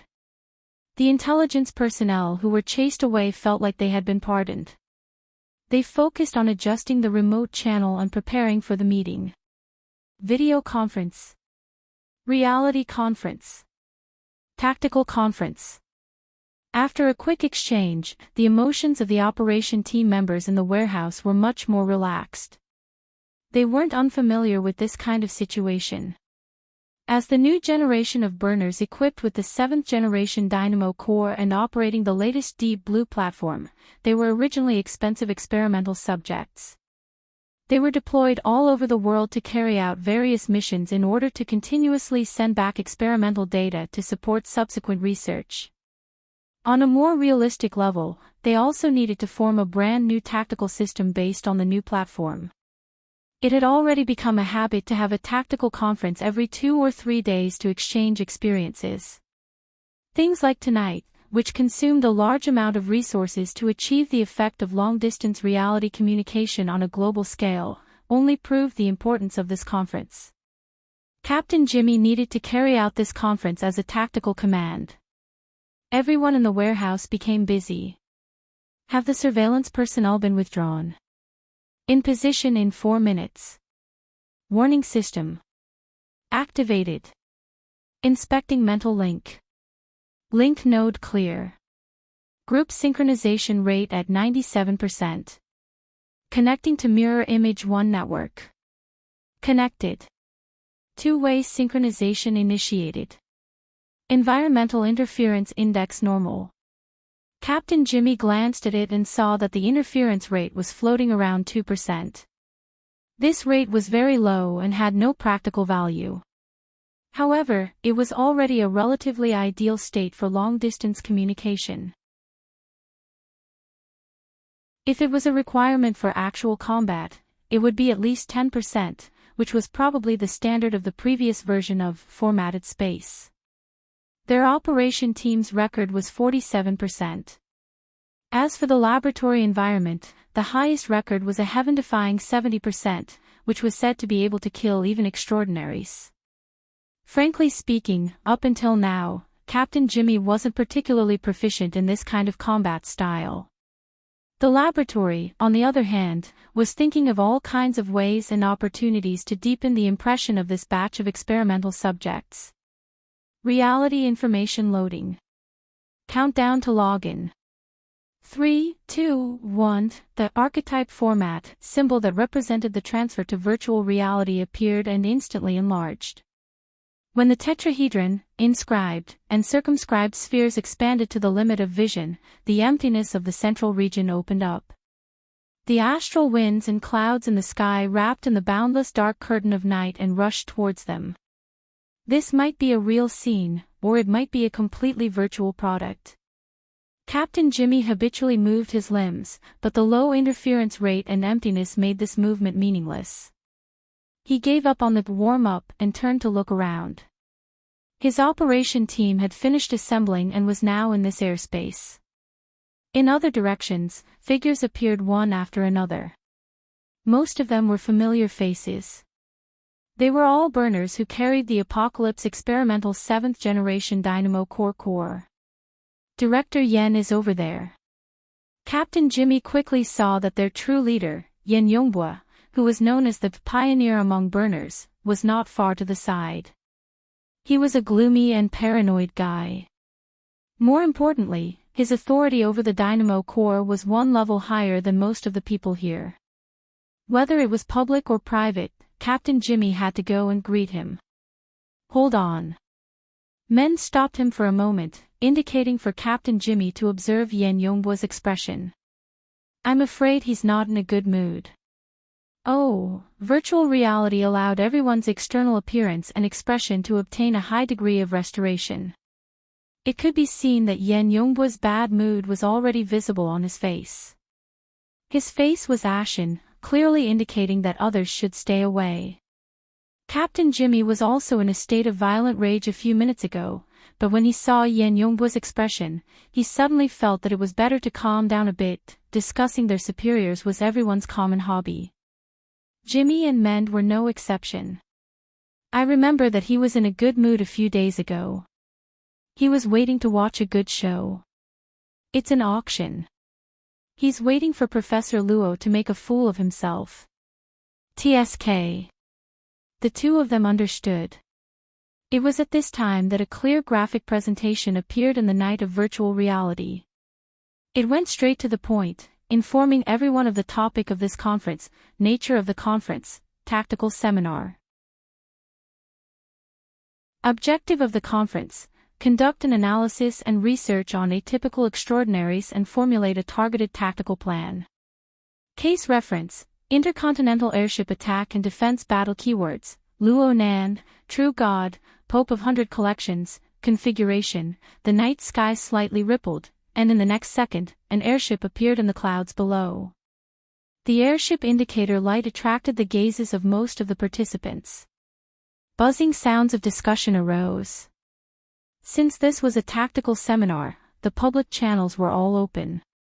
The participants who entered virtual reality could use voice, text, images, and even telepathically to communicate with each other. Everyone's information network was quite well informed. They were all very sensitive to the focus of the event. Wow, they really are up to date. The real scene is transcoded.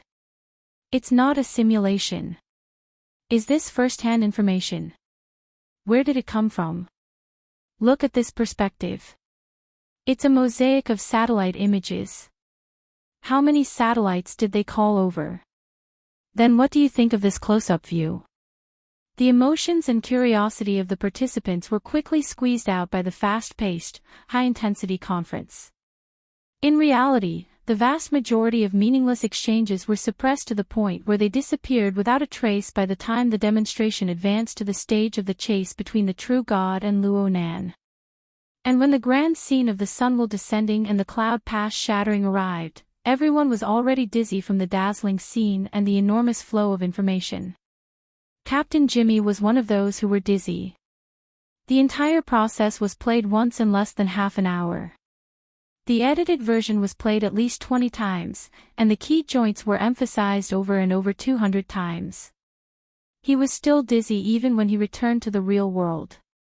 His left eye was the sun, his right eye was lightning, and his brain was full of the cloud pass that was being assembled, burst apart, and then pieced back together. What the hell are they talking about? Yeah, most of it was just guessing. Men's effect of listening to the lecture wasn't much better than Captain Jimmy's. Of course, there were explanations in the real scene demonstration. But there were configurations on the left, configurations on the right, and some space-time structure in the middle. The storm of the gully region, coupled with the chaotic and complex structural analysis of the cloud pass, was completely directed in the direction of evaporating one's brain juice. Captain Jimmy was baffled. If one had to consider all these messy things during battle, how would one fight? Perhaps it was because of this that he was holed up in the operations team as a squad leader. But come to think of it, those who had a higher status and authority than him might not be any better off today. The information vibrated over. He glanced at it and felt a little dizzy again. F***CK. Those people from East Asia Institute. Huh, this is good. Mend was baffled. What's wrong? Hee, they're using us to return a favor. Huh.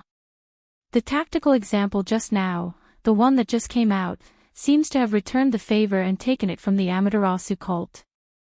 For this, we have to return the favor and temporarily help the Amaterasu cult. We're helping the Amaterasu cult in Band City. Can we afford to?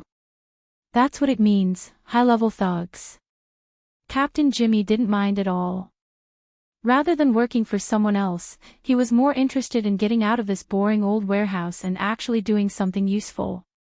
Whether it was dealing with the vagrants or higher-level enemies.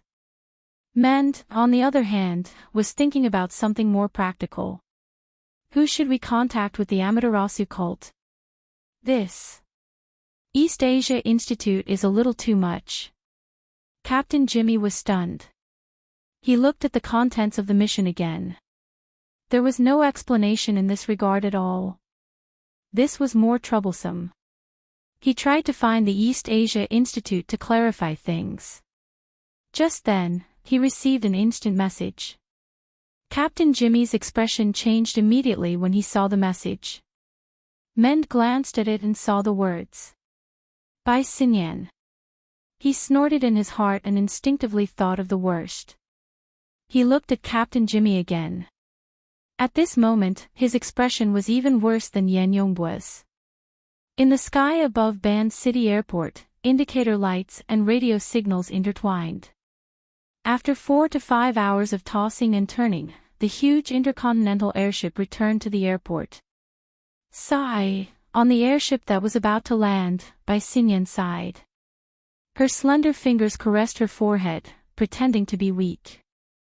I told you that your soul power has evaporated and your mind is damaged. You need to rest. Why didn't you listen to me? Kitano Suzuto glanced at her. He had enough of her exaggerated acting skills. The one who didn't need to act to show that he was extremely worried was his boss. Yukawa Aisha gripped the outer edge of the space capsule tightly. His entire body was tense and rooted to the spot. It was as if he was facing a life and death situation. In fact, in Yukawa Aisha's eyes, the airship that was about to land at Ban City Airport and himself on the airship were bait that was about to be thrown into the devil's mouth. In the future, he would only be eroded by acid. It's all Luo Nan's fault. It's all Luo Nan's fault. Luo Nan. Chapter 859. Sister Yuan, it's true. I just went for a spin. The subsequent developments were completely unexpected. It's nothing. It's really nothing. My limbs are all gone. I didn't even spit out a mouthful of blood. The situation has been too chaotic recently. I need you to take care of the family, Sister Cat Eyes. Hee, you worship me. Then don't make fun of me in the group. I used a portion of the principles of the lamination interference technique in the battle, but it can't be considered a mature application. I will summarize the specifics of the situation, and then we will discuss it. Although Luo Nan had done many world-shaking things during the time he had been away from home, it was only during the previous half an hour that he had taken out his own name. It was during this half an hour that he needed to spend several dozen times the time to deal with the subsequent effects that followed. The Xia City branch was certainly in an uproar. Actually, the inner world was already in a storm not long after the incident. The information channels originating from the Amaterasu Order and Quantum Corporation had already spread the connection between Luo Nan and this matter. But at the time, the situation was unclear. The battle situation was tense. No one dared to contact him for fear of disturbing Luo Nan's attention, giving the enemy an opportunity to take advantage of. The group of people were scared witless. They did not dare to casually send messages until the end of the battle. Luo Nan still had a conscience, or perhaps it could be said that he had a guilty conscience. He took the initiative to leave the silent state of communication and find He Yuan to explain the course of events. This caused a second explosion in his circle of friends. Luo Nan spent a bit of time communicating and explaining to his family and friends in Xia City. This was not difficult. Let's not talk about the reason. Everyone understood his current situation. They respected his choice and strength. They would not drag him into asking questions. The true trouble was outside of his network of connections. Luo Nan, Luo Nan, Luo Nan. Whether it was during the silent state of communication or during the communication with his friends, Luo Nan's ears and heart never had a moment of rest. Yes, his method of misleading true gods and the Pope with his game character had failed. But this spectacular failure was like the strike of the falling sun chakram. It smashed into the hearts of millions of people in the world. And the vast majority of these millions of people had a thin spider thread extracted from their mental plane. The threads interweaved and scattered, building a complex and deep spider web. Now, what he sensed was the echoes of the emotions transmitted by the thousands of people through the spider web. As for the exact number of tens of thousands of people, currently, there are already 90,000 stable cage bubbles on the altar spiderweb. 100,000. A stable cage represents an awakened who have cultivated successfully. How many people are there in the entire inner world? According to Luo Nan's impression of the latest statistics, the number of registered ability users in the entire world was only around 76,000. This was the result of explosive growth in the last half year. Of course, this number did not include the nomads of the wilderness, the military's burners, and the ever-increasing number of human mutants. But even if these people were included, the number of people bound to Luo Nan's altar spiderweb covered over 90% of the world's awakened. As for the ability users that were even further away, similar to worker Zhai before he awakened, their numbers were 10 times greater than the previous group.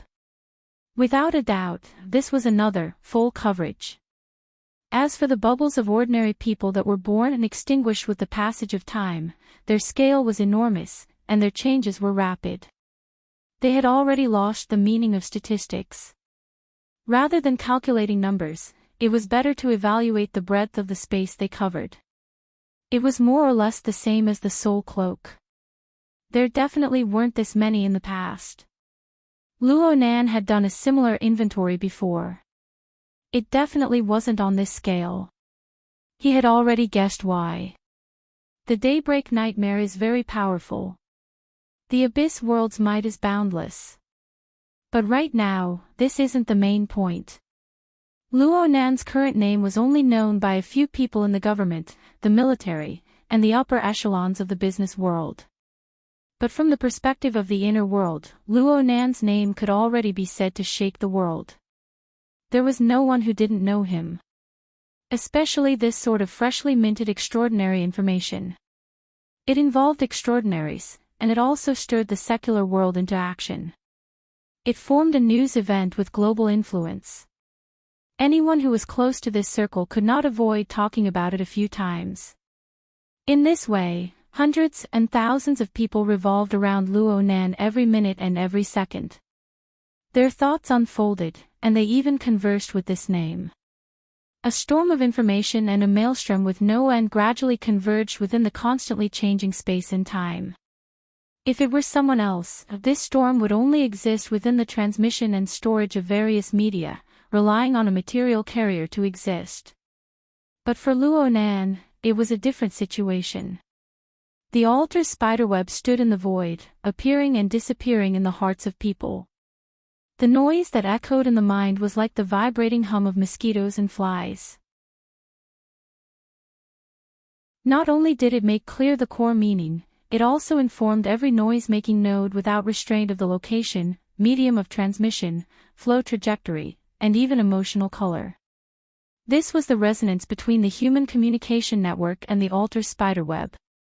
It was the deep level of information in the material and mental domains. It was the comprehensive feedback of Luo Nan's deep and rich layers of senses.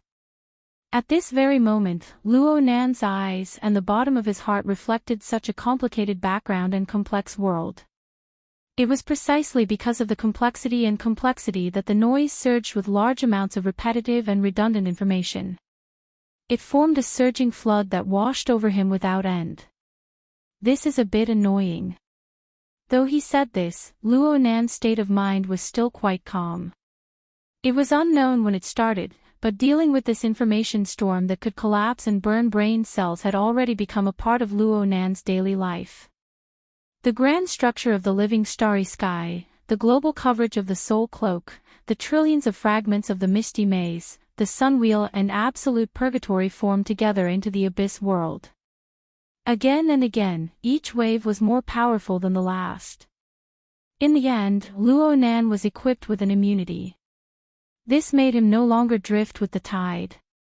Instead, he followed his own logic to buffer, precipitate, divide, and even analyze and integrate the enormous amount of information. In fact, the information storm that surrounded Luo Nan was much more regular than the attacks he had suffered before. The regularity represented familiarity and order. Luo Nan subconsciously muttered, "Oh me." At this time, he was the incarnation of a small wooden stick that reached into the cotton candy machine. From the grand structure of heaven, earth, and the hearts of people, he accumulated sugar threads to form a marvelous cloud-like creation. It would be quite good if he could create cotton candy with ordinary craftsmanship. But if he used himself as a yardstick, transformed his knowledge into rules, measured the hearts of people, and followed the law to create things. Luo Nan closed his eyes, and his thoughts naturally poured into the altar's spiderweb. Within the complex layers of the network, on the back of the wraith sign that climbed up and down, within the flood of information and life force that weaved back and forth, there seemed to be an incorporeal 3D printer operating, causing a certain silhouette to gradually appear. That appearance was that of Luo Nan. Compared to Luo Nan of the real world, the two were like human figures inside and outside a mirror. They were mirror images of each other. Only some of the details weren't perfect enough. They needed to be corrected.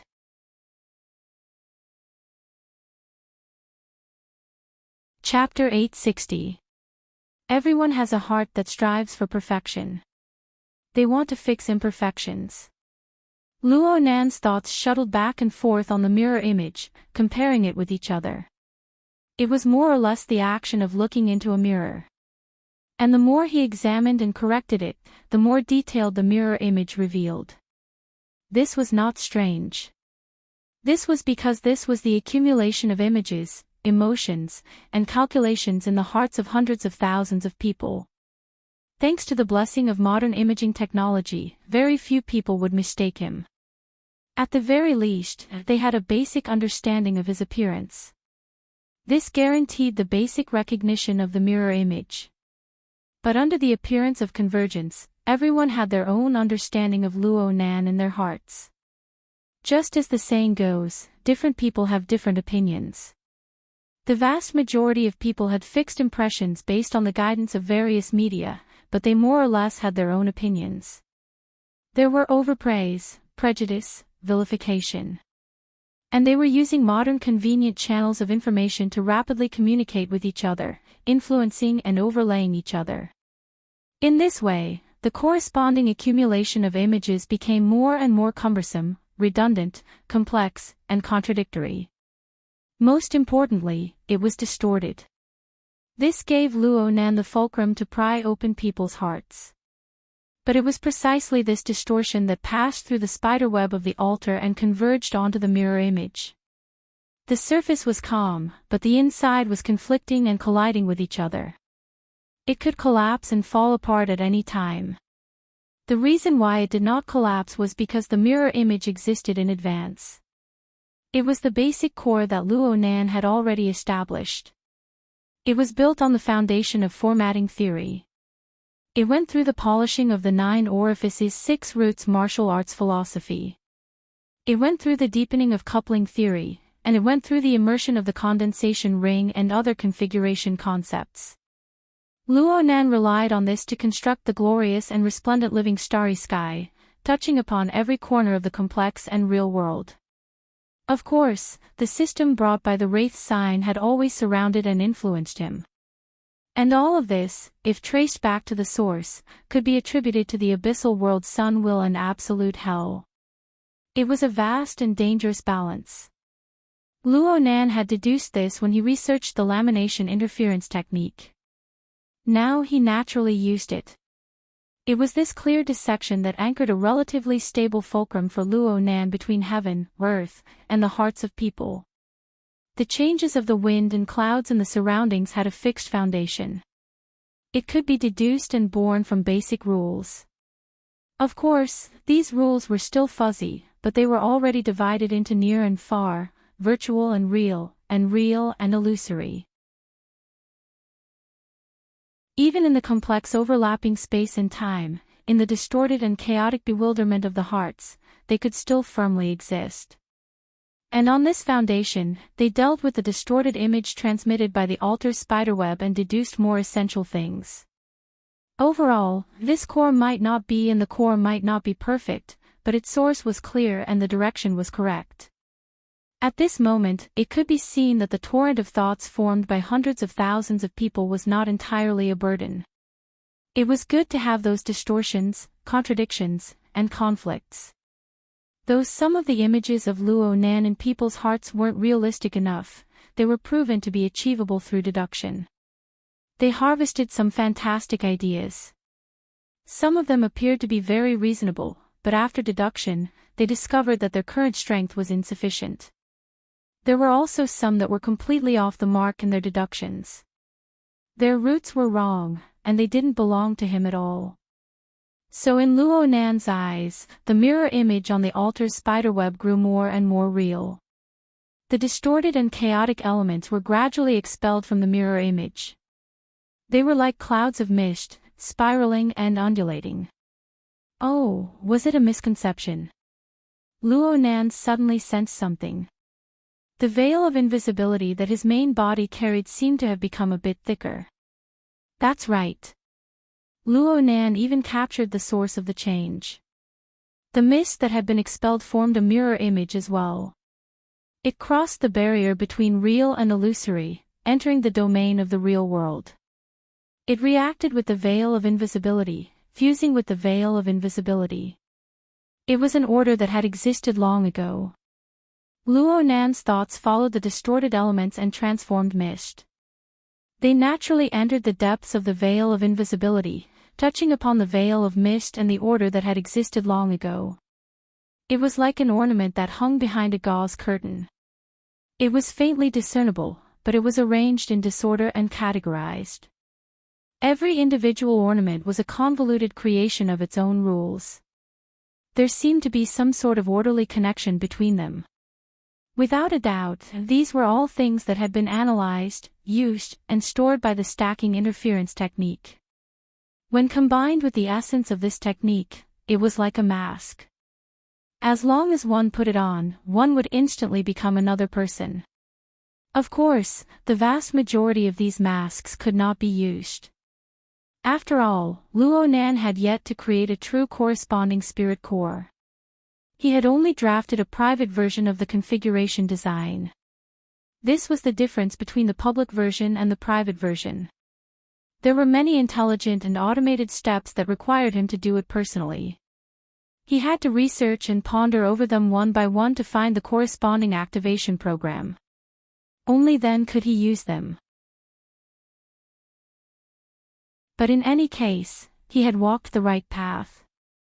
Not only did the previous accumulations exist within the veil of invisibility, new elements were constantly precipitating. They grew in number and clarity. They originated from Luo Nan himself. They came from his core. All sorts of abilities, skills, and rules were analyzed within the core. They were transformed into materials and components, arranged in order. All sorts of designs were needed to be pieced together in order to finally form a complete and logical mask template. For example, based on the condensation ring, he had already derived skills such as the water drop sword and soul cloak. Going even more complicated, the cloud pass he had just created involved basic materials from other domains and was pieced together under the rules of the configuration system. But from the looks of it, this was just a semi-finished product. He needed to review and research many times before he could finally take shape. And even if he did take shape, this kind of template would be relatively monotonous. Was he supposed to go out and fight enemies? Was he supposed to hide inside like a tortoise? He needed to bring out a set of combo punches. Of course, this series of materials that belonged to Luo Nan had already been integrated into his current default template framework. Overall, it was already quite mature. And this default template seemed to be able to perform more perfectly than Luo Nan's body and soul framework. After all, this was the product of theorization. Speaking of which, the stacking interference technique was very much like an analytical tool when used. It could perform an in-depth analysis of the various elements contained within itself, or it could perform combinatorial experiments. It was simply like a laboratory cum dressing room. It was an extremely efficient operating environment. But no matter how efficient it was, Luo Nan still needed to expend quite a bit of effort to reassemble a new template, especially one that could completely conceal his identity. Luo Nan found a new toy, and his mind naturally fiddled with it. During this process, the mirror image on the altar's spiderweb and his true self in the real world intersected and fused on a deeper level. The space-time bubble around his body correspondingly transformed into a faintly discernible mist. It was lively and fleeting. It seemed to be supported by an incorporeal flow of air, and sunlight and moonlight rotated and poured into it. It transformed into boundless colors and shapes. And as he fiddled with it, the original decorations and the new products that had gradually accumulated flowed through his mind like a horse lantern, allowing him to inspect his memories. This one had just been precipitated. It was useful. It was too simple. This one looked very reliable, but he couldn't find the right door to enter. And this one. Luo Nan's mind suddenly came into contact with something that was half old and half new. It was like a bizarre mountain range hidden by clouds and mist. There were grotesque rocks and jagged rocks that spiraled and stacked on top of each other. They formed a structure of their own, and magma snaked and flowed within. At first glance, it looked like a mountain of flames in the depths of fiendish prison. But its relatively flat peak and its corresponding layout made it look more like a special altar model. The Blood Soul Temple.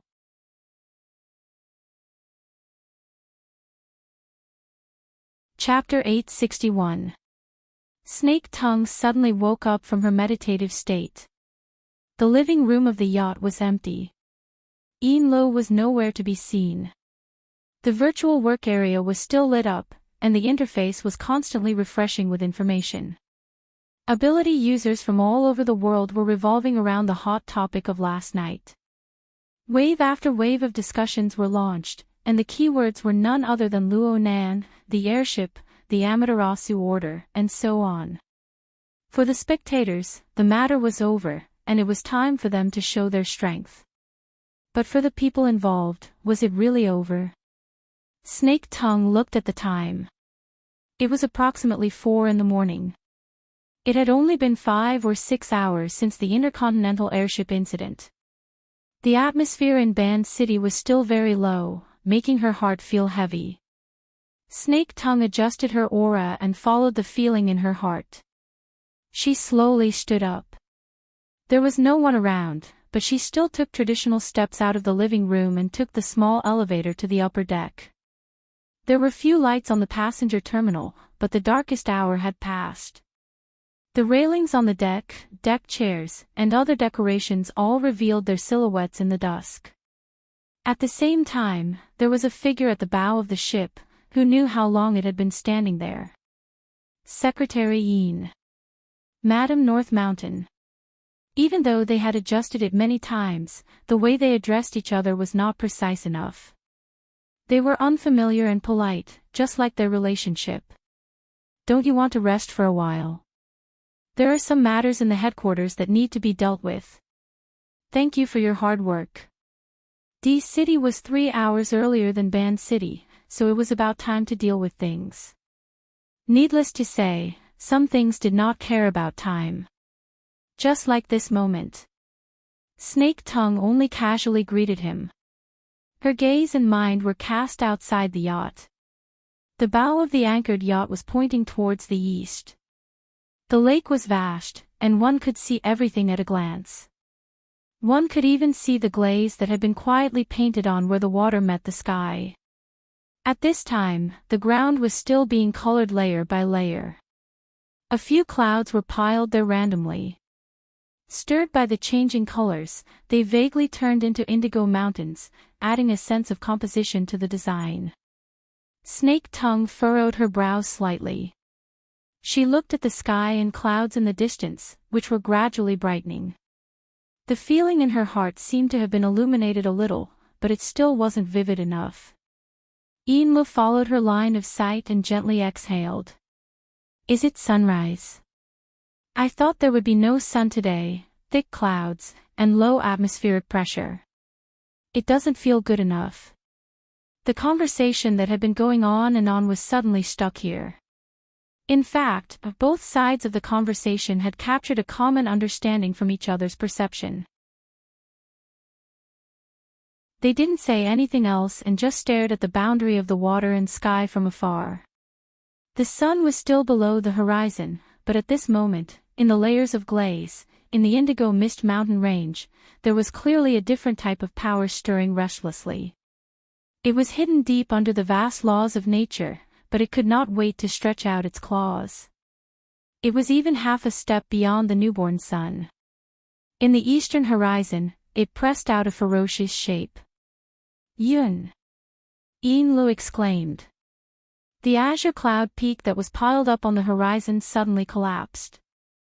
Then, under the distortion of that clear power, branches were pulled out, almost losing the nature that clouds should have, turning into the shadow that came with that power, following the contours of the sky and the water body, extending in all directions. The amount of clouds over there wasn't much. After a few stretches, they became so thin that they couldn't be seen. However, the image of the roots spreading out, piercing into the void, and supporting the structure of water and sky was still deeply engraved in Snake Tongue and Enli's pupils and hearts. The Fusang Divine Tree. Snake Tongue subconsciously extended her hand, wanting to cover her eyes, but it was already too late. She lowered her arm halfway, and her face turned pale. She had just looked directly at the operation of a high-level power and subconsciously analyzed it. It had caused quite a bit of a backlash for her. Who knew how many unlucky people were like her in the past few minutes in the entirety of Ban City? Enlu was much better off because she was already used to borrowing the power of the Blood Soul Temple of the Abyss District to observe high-level things. Although the Blood Soul Temple of the Abyss District seemed to have changed again. What method is this? Enli's mind was suspended in the Abyss District, painstakingly distinguishing the deeper meaning behind the turbulent storm. Unfortunately, her level wasn't high enough. She became more and more confused as she watched. It's nothing more than a seal. Snake Tongue was unable to sense the details, but she understood the gist of it even more. It's not a good thing. Enli's thoughts were chaotic. The Amaterasu Order wants to make a move in Ban City. This is their headquarters. This isn't the first time. Snake Tongue paused for a moment, then concluded, it just depends on who they're targeting. Enlu suddenly turned her head. Where is Mr.? Yeah, where was Luonan? Even at this critical moment, that person had stubbornly disappeared without a trace. Whether it was Snake Tongue or Enlu, they could half guess and half feel the faint light of the first rays of dawn. They could feel the gradually extending and gradually permeating psychic pressure. There was still a bit of coolness in the northern mountain lake during the early hours of the morning. But as the faint light of dawn enveloped them, their bodies inexplicably felt a bit hot and dry. It stirred their energies, making them feel quite uncomfortable. This change was much more direct and sharp than the change in the clouds at the edge of the sky. Snake Tongue lowered her eyelids and tightened her mind. She whispered, "Don't expose yourself to the outside." Indeed. Enlu gave one last glance at the light of the clouds at the edge of the sky.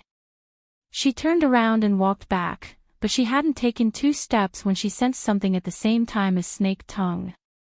In the blink of an eye, the two saw a small flying machine suddenly soar into the sky from the warehouse at the dock. It didn't obey the traffic rules of the peaceful trade market. It flew straight into the clouds and soon disappeared from their line of sight. Enlu and Snake Tongue glanced at each other. They both furrowed their brows. In this kind of situation, as long as one was an ability user, they would have to make some sort of reaction. However, most of them would be like Enlu and Snake Tongue. They would be muddle-headed and make guesses. Captain Jimmy's reaction was too obvious. This wasn't strange. After all, they were backed by Quantum Corporation and even the government and military. On the other hand, over at the inner world, the two hurriedly returned to the living room on the lower deck. It was quite strange. As they entered the shadowy area of the cabin, the discomfort brought about by the disturbance of energy naturally calmed down. The effects were immediate. They just didn't know if this was a temporary phenomenon. The projection work area was still flickering at this time. The interface where Luonan and the Amaterasu order spanned before finally had some other elements mixed in, Band City, Fantasy Clouds. This topic had just appeared for a few seconds when another freshly baked topic flipped to the top. Band City's Sunrise. Please help me decipher it. Vitality is restless. I nearly went berserk just now. The coordinates are the Shitian district of Band City. The Divine Tree's Kingdom of Heaven descends. Since the topics discussed in the forum were closely related to Band City, the words that followed easily swept away a large amount of attention from the world. Yinluo opened a few posts and similar topics became very influential. She used the waterfall mode of intelligent categorization to automatically select keywords.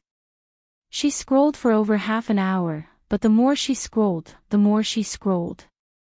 However, the majority of the posts were pictures, descriptions, conjectures, and the like. Aside from pointing the spearhead at the Amaterasu order, there wasn't anything useful. Yin Li's brows furrowed. She wanted to go to a more professional circle to take a look. Just as she left the post page, she saw a new post that was highlighted, pinned to the top, and other effects. It forcefully appeared in the very center of the work area. The bright red words were extremely glaring. Most importantly, the poster was from the Band City branch of the Ability User Society. Yin Li's wristband buzzed and vibrated at this moment. She lowered her head to glance at it, and her brows furrowed even tighter. This is troublesome. The forum post opened as she spoke. The information on the wristband was split into two screens and projected onto the work area. The reason why Yinlu did this was because the things described on both sides were exactly the same. Even the words and sentences used were exactly the same. The gist of it was that Band City's side discovered that an extremely dangerous mutant had infiltrated. The Amaterasu order was righteous and had taken the initiative to open a so-called divine nation to protect the safety of the citizens. The Band City branch demanded that all ability users in Band City immediately register online and report their location as well as the brief situation of the nearby ability users. They were to cooperate with the Band City government and the SCA in conducting a comparison of social authority in order to ensure safety and so on. Big So's entire city. Is the Band City branch sticking their faces under the feet of a true god? Are they willing to act like cows and horses to play with? The above words weren't said by Yinlu or Snake Tongue. It was the ridicule of some spectator on the forum. However, this person's words hit the nail on the head. As an ability user society branch organization without an extraordinary overseeing it, the Band City branch had already been reduced to a vassal of the Amaterasu order over a decade ago. Normally, it was invisible. Now that it had jumped out, it was nothing more than a marionette on stage. This is, looking for Mr. Yinlu and Snake Tongue looked at each other once more. They both felt that trouble was imminent. The power of the Amaterasu order, coupled with the semi-official nature of the Band City branch, really did possess something akin to a legal coercion in the inner world. It was more or less the same as, fight if you don't accept it.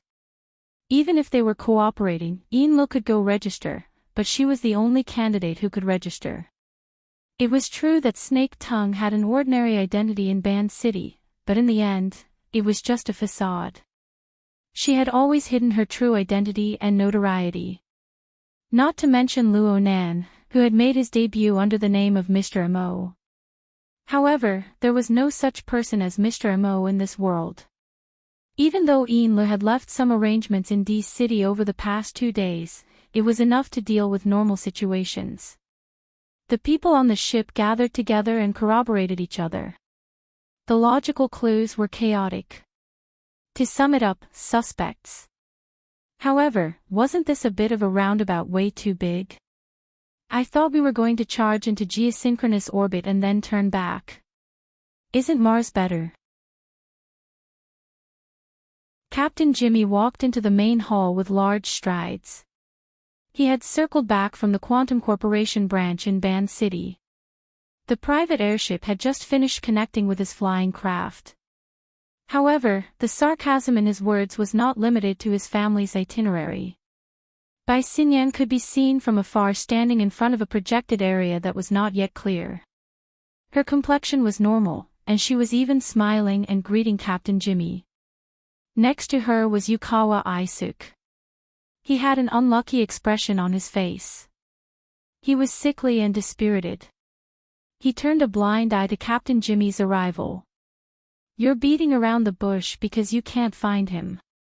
Hee, you're still so self-confident." Captain Jimmy was still a bit confused about the new mission he had been assigned.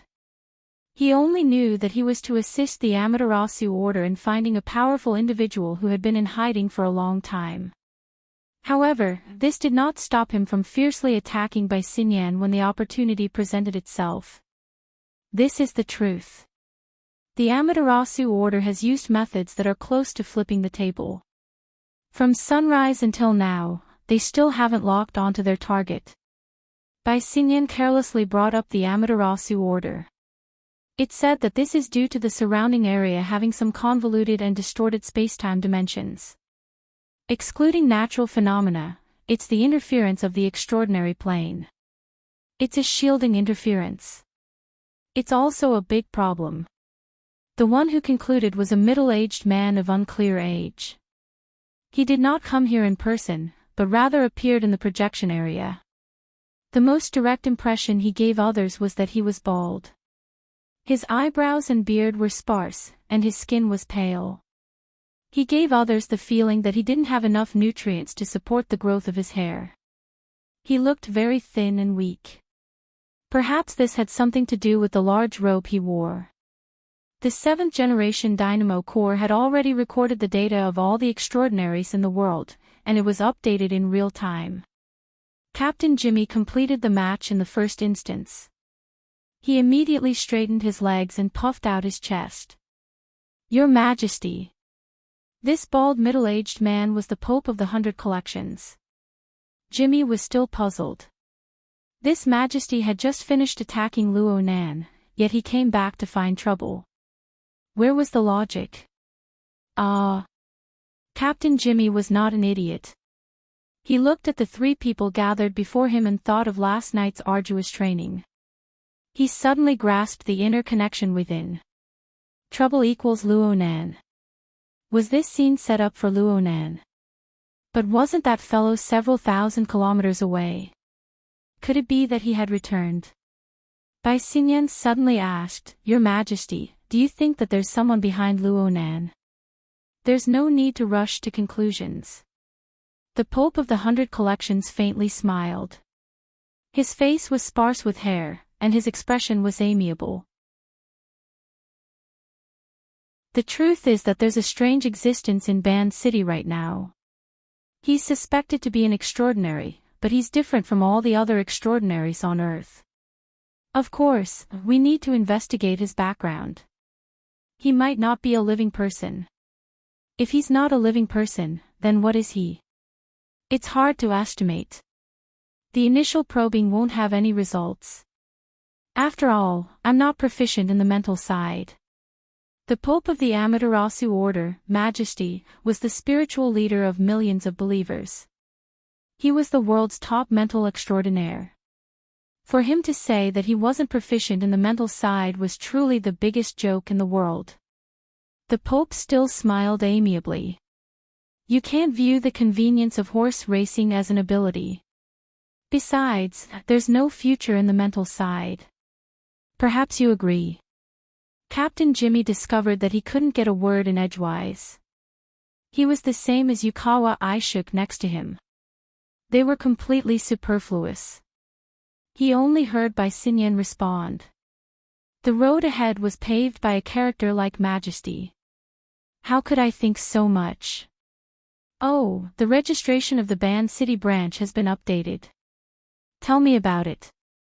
Currently, there are more than 3,400 people registered. Among them, 700 are at least awakened. As she spoke, Bai Xinyan projected another distribution map. With Ban City as the background, the map was dotted with dots of varying density. Next to him, Yukawa I shook's pupils dilated slightly. He secretly compared the image with the information he had. He felt that this included almost all the secret orders and supernatural organizations in Osaka. Even if it wasn't 100% accurate, it was close to 80% accurate. Not enough, the Pope said simply. The time limit isn't up yet. This is a problem of attitude. I will convey Majesty's opinion. Bai Xinyan shrugged. Next, Majesty, please arrange for your subordinates to communicate with the various orders and organizations in Ban City. The Ban City branch and the SCA will send a message to those who have records but haven't voluntarily registered. If necessary, they will visit and urge them. All work will be completed by 1:30 p.m. By that time, Ban City will have more or less been plowed, and we can begin the next phase of the operation. Captain Jimmy also stared at the distribution map and searched for relevant information. His mind was racing.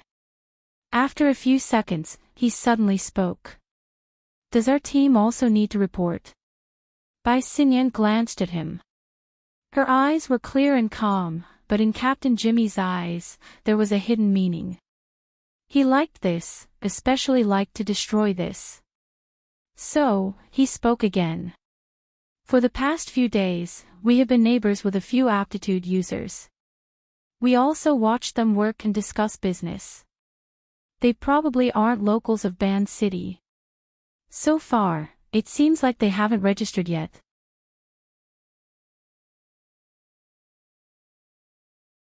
Chapter 862. Around 10 in the morning in Ban City, after nearly 6 hours of fermenting, the internal forum of the Ability User Association was already overflowing with noise. Once the matter was related to personal interests and dignity, the thoughts of the spectators would become a direct sense of immersion. Then it would transform into corresponding emotions. This was what was known as the will of the people. Of course, this sort of thing erased the warm and tender feelings of the so-called legal principles of social order. When it came to crossing the chasm of strength, it was mostly useless. The most obvious evidence was the progress of the registration. It was still advancing steadily, forming a densely woven net that tightened one's flesh. This sort of method completely relied on superior resources to crush them. There wasn't the slightest bit of ingenuity, yet it left people helpless. Truthfully speaking, there was always a bit of buffer space within the crushing of society's resources alone. What truly gave the ability users in Ban City a sense of oppression and suffocation was the sunlight that sprinkled down to every corner of the city. The sun had already risen to the top of their heads. Its heat and penetrative power continued to rise. It didn't matter if one was outdoors or indoors.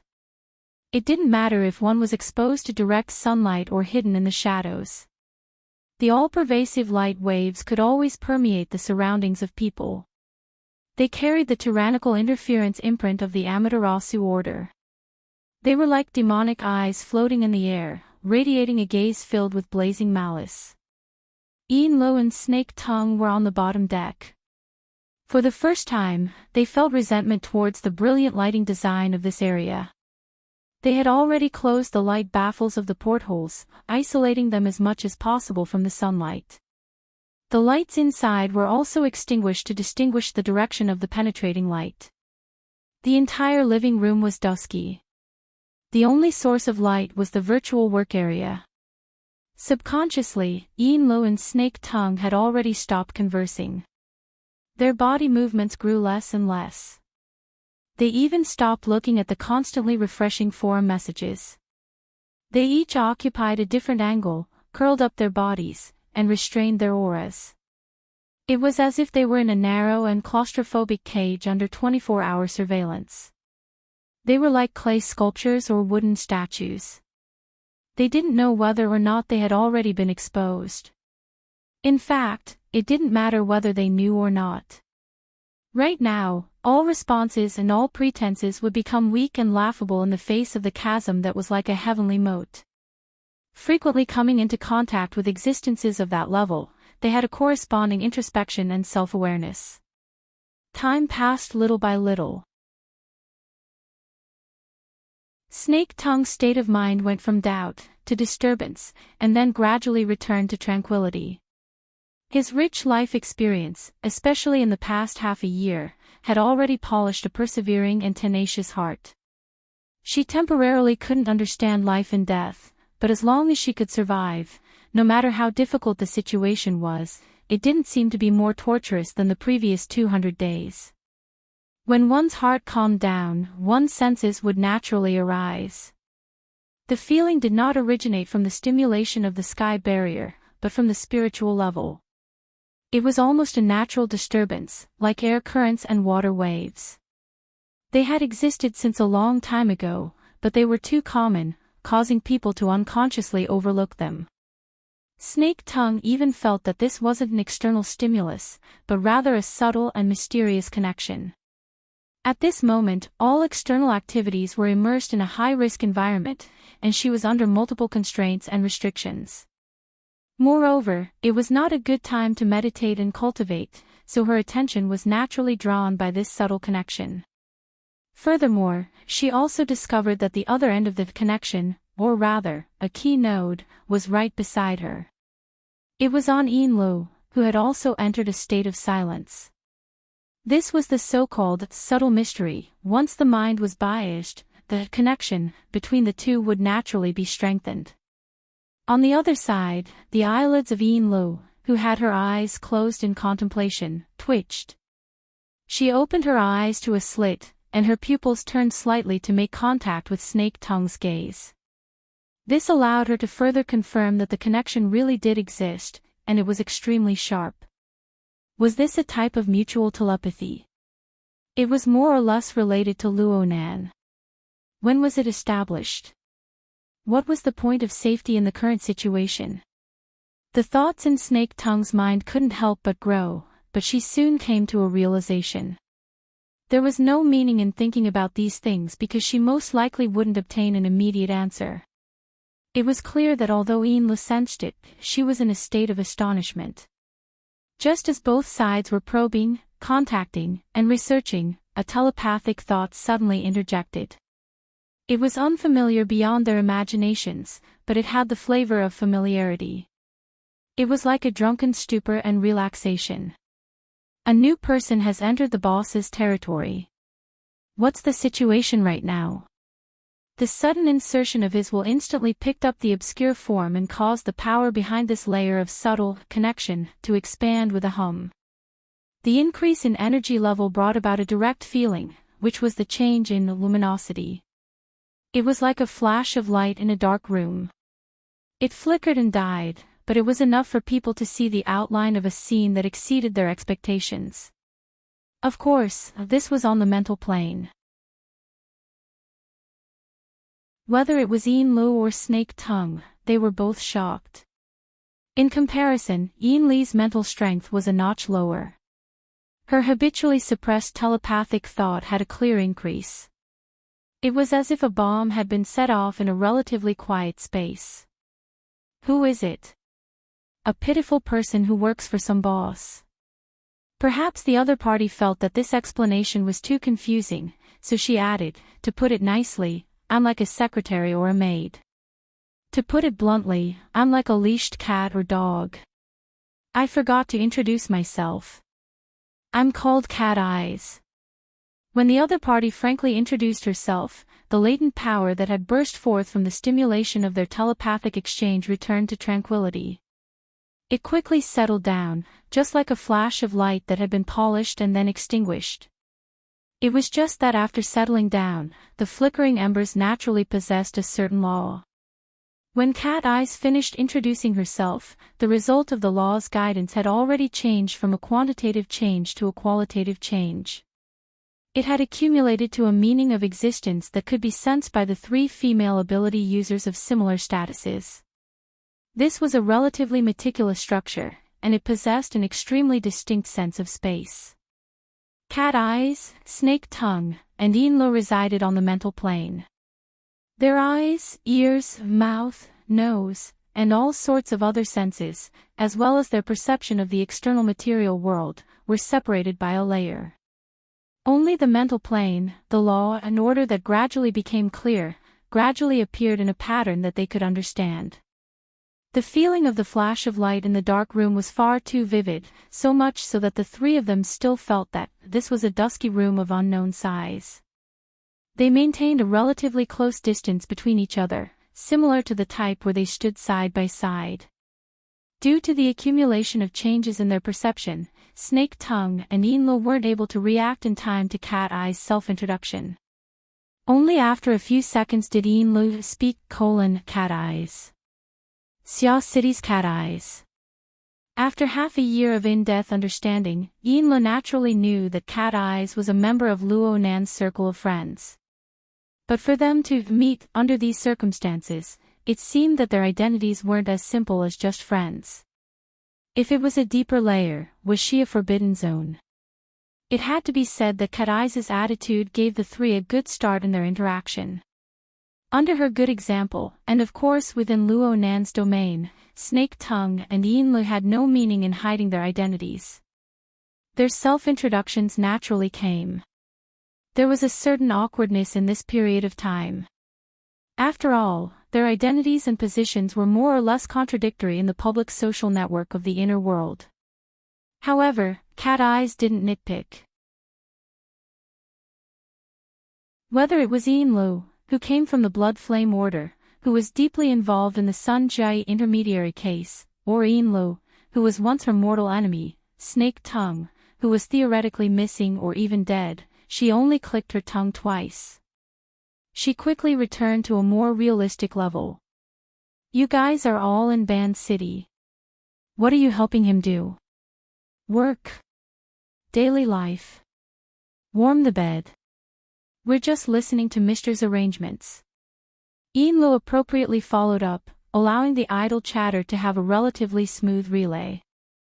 Things aren't going well now that the Divine Kingdom's canopy has opened, right? That's true. Is there any news or reaction from Xia City? There's an uproar, but we're just watching the excitement. But looking at your current situation. Cat Eyes snorted twice. Everyone says that the boss fought a battle with the Amaterasu Order on the Pacific Ocean. Now that he's overcome his calamity and broken through, he's like a flying bird and a jumping fish. But if that's the case, it doesn't seem to be the case. It's a bit complicated. Ian Lee's mood was indeed quite complicated. I understand your feelings, but it's the same as before. I really don't understand what in the world is going through someone's mind. His lordship's previous arrangements were always like this. Snake Tongue joined in as well. Their telepathic communication was a bit more straightforward than usual. Yeah. It's a mess. But in the end, he's always forcefully rescuing the situation, giving people the misconception that he's unfathomable. Cat Eyes was happy to introduce her experiences to these 2 latecomers, even though she didn't really understand the current situation. In the past, Cat Eyes often borrowed the Living Starry Sky, the large production line, and other similar mental domain structures to launch a long-distance mental link with Luo Nan. But those were relatively abstract mediums. It was like facing the void, crossing unexplainable dimensions. But in the current situation, it seemed that there was a solid structure that gathered the souls of the 3 together. It was like, before they could make a clearer judgment, light and shadow appeared within the empty room. Moreover, it formed into a visual image that could be easily understood. The first thing that appeared was the scenery of a chaotic sky filled with clouds. They could even hear astral winds blowing past, whistling through the air. The sound and color were both present and extremely vivid. In this special stage, Cat Eyes and the other two quickly thought back to the scene from last night. Cat Eyes snorted again. What's going on? A fortress in the clouds, a falling sun, yesterday reappearing. Ian Lo was probably thinking the same thing. On the other hand, Snake Tongue's thoughts had an additional layer. Perhaps this was the cloud world that had trapped her for half a year. As the thoughts of the three deviated, the image that appeared changed. In the depths of the clouds, rules and laws were vaguely visible within. As the astral winds blew, the surrounding clouds dispersed. However, there were also a few strands of yarn that were entangled with the enormous creation within. Under the interaction of the two, a silhouette was gradually revealed. Oh, it really is. The scene that appeared before the eyes of the three was clearly a fortress formed from clouds. Even though the background was a vast azure sky, it still towered majestically. Especially its connection to the surrounding clouds. It was as if a cloud that covered the horizon was fluttering and fluttering. The rules were built within, causing the clouds that filled the sky to be immersed in laws even as they unfolded and flew. It was simply like a military line that could be retracted and retracted freely. In fact, it wasn't just the outer layer. The cloud fortress that served as the base of the image was also constantly changing. Every region in the depths of the condensed, seemingly substantial clump of clouds had minute changes. This was reflected in the basic silhouette. There were also slight adjustments. After looking at it for a long time, the scale of time became a bit blurry. It was as if they were appreciating the effects of a time-lapse photography. The endless flow of time and the changes of a macroscopic perspective were compressed into a scale that they could understand. The special effects are pretty good. I can't see anything deeper than that.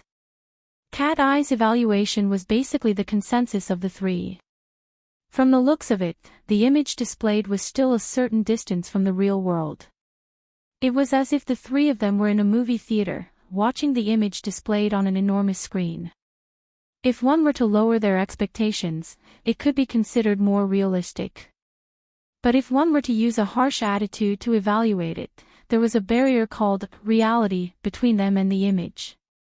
The boss called us over for the sake of letting everyone watch a movie and relax. It's also possible that he's teaching us live.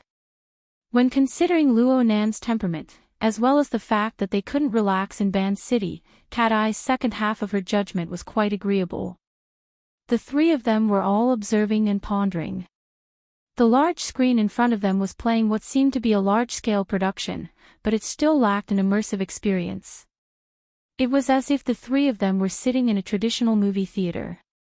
They interacted with each other under the dusky lighting. They could only see the blurry silhouettes of each other, but they were unable to see any further details. This sort of analogical experience made it easier for them to adapt to their current environment. It allowed their communication to become smoother. Enla shared her new feeling. It seems like there's something else inside the cloud fortress. Where is it? There's a bloody glow in the middle. Is there? There isn't. Ian Lo was very baffled. Her current mental state was also very baffled. Her mind was naturally divided into two parts. One part was communicating with people in the movie theater that was neither real nor fake, unable to see through the bewilderment barrier. The other part was stationed in the Abyss District. It was closely connected to the structure of the Blood Soul Temple in the Abyss District, forming a transparent high-level clairvoyance. The two parts of her mind didn't conflict. They were both real and real. Gradually, she could feel the structure of the Blood Soul Temple in the Abyss District. There existed a rather rhythmic warped undulation. This caused her mind to sway, and she was quite pleasantly surprised. It was probably because this feeling was very familiar. She would come back to it from time to time in the past half year. According to Mrs. Halder, this was someone's usual experimental method. The foundation of the Blood Flame Order was essentially nothing more than a set of experimental products for that person. As the deputy first oblatum of the order, it was actually a bit difficult for Enlo to adapt to this rhythm. But under the current circumstances, this distortion that affected the foundation of her extraordinary strength was like a gently swaying swing. It brought her along to leisurely sway. Everything was out of her control, but it was inexplicably safe and secure. The thought appeared in the movie theater. Before it could completely take shape, Cat Eyes let out a "whoa" from the side. There really is one. The background of the image of the blue sky and white clouds suddenly had the color of blood spread out. Moreover, it appeared at the center of the mist fortress that Enlo spoke of. The newly emerged elements possessed a very strong sense of space. It was as if they had entered another world through a hole in the depths of the mist. There were towering rocks and flowing bloody light. Below it was a hot lake of lava, and above it floated turbid clouds and lightning. It was malevolent and terrifying. It was similar to the demonic realm's ghost prison. Within the movie theater, one could even hear the muffled sounds of lava boiling and flowing. Ian Lee's mind finally became confused. She couldn't distinguish the relationship between the structure of the Blood Soul Temple in the Clear Abyss district and the image of the Blood Soul Temple in front of her. She subconsciously muttered to herself, "The Blood Soul Temple?" Before Cat Eyes and Snake Tongue could react to this, a living creature with wings suddenly emerged from the chaotic cluster of clouds. It was accompanied by a long and hoarse cry as it charged out. Its shape was similar to a prehistoric pterosaur. It had a sharp beak, a thin neck, long wings, and a thick tail. Its entire body was featherless and covered in scales. The most astonishing thing was that these things were actually in groups. When the leader appeared, a dark mass of people followed behind, stacking upon each other. Amidst the clamorous cries, they spat out a large amount of acid. It was like a violent gale and a sudden shower of rain that rolled down.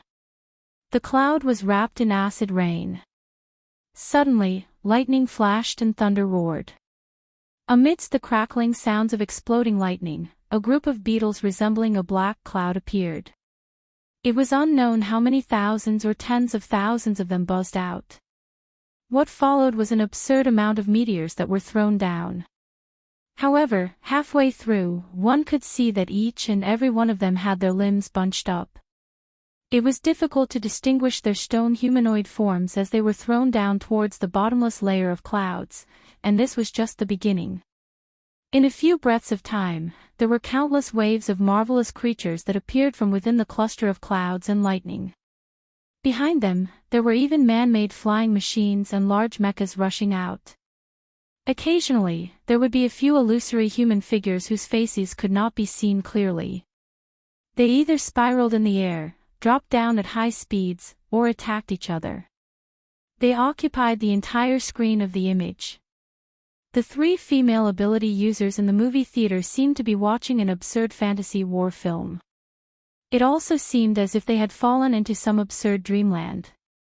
A more rational way of looking at it would be like someone had taken multiple shots and spliced them together into a video work. At the same time, it was presented in this large background. Not to mention the effects of the editing, just the logic of the shots was enough to make one feel despair. If one had to find a common point from this mess of images, then it would probably be this: every image of an existence manifested an extraordinary power. Moreover, every power seemed to be rather out of the ordinary. This was especially true for the few illusory human figures that pierced out from the back. Most of them were only wrapped in a single layer of armor. Some of them even wore unlined clothing and were unarmed. Yet, every movement they made pierced through the sky and collapsed the clouds. They roared through the wind and thunder. It was as if they were gods manifesting themselves. It should be said that everyone was an extraordinary. The image of Cat Eyes in the movie theater very naturally assumed a posture of supporting her chin with her legs crossed. Your Blood Soul Temple is actually a summoning class. That's not funny. Not to mention the two conversing, Snake Tongue was watching seriously to the side. She was dizzy from watching, but at the same time, she had some strange sensations. She seemed to be able to hear some sort of noise amidst the unbearably chaotic background noise of the fantasy war film. It was extremely muffled and rather chaotic. Most importantly, she was unable to find a corresponding scene in the movie playing. She practically believed it to be a tinnitus illusion. But where did the tinnitus come from within the framework of Luo Nan's mental domain? Once the sensation was born, it was like maggots attached to the bones. It lingered and refused to disperse. Did you hear anything? Cat Eyes suddenly changed the topic. Snake Tongue could feel that the telepathic connection between the three of them still existed. Some strong thoughts would be sensed by the other two even earlier than the modified thoughts of communication. The three of them still needed some time to get used to this sort of communication method. It was easier for them to reach a common understanding, realize sharing, and even form a resonance. Correspondingly, the feeling naturally multiplied. There was no more conversation after that, but the extra noise that was like maggots attached to the bones grew clearer. Unknowingly, the thoughts of the three sunk downwards. In this bizarre movie theater, it was tantamount to listening attentively. Buzz buzz buzz. Boom boom. The noise was mixed with director Luo Nan's special visual effects. There seemed to be a certain rhythm to it. It was quite familiar. But probably because they were quite nervous, the three of them had a mental barrier. They were unable to distinguish it for a time. In the end, it was Cat Eyes who laughed in spite of herself. She eased the atmosphere. The viewing environment of this movie theater opened by the boss isn't too good. Ha! These words were like a cold blade that had been unsealed. It streaked across the hearts of the three. There's someone else. It was very normal for there to be other people in the movie theater. But the radiance on the large screen suddenly turned intense, causing the luminosity of the entire movie theater to rise by a notch. It also opened up their field of view. And so, the three of them had a momentary feeling of confusion. They were already close to getting used to the movie theater. It was a bit inappropriate.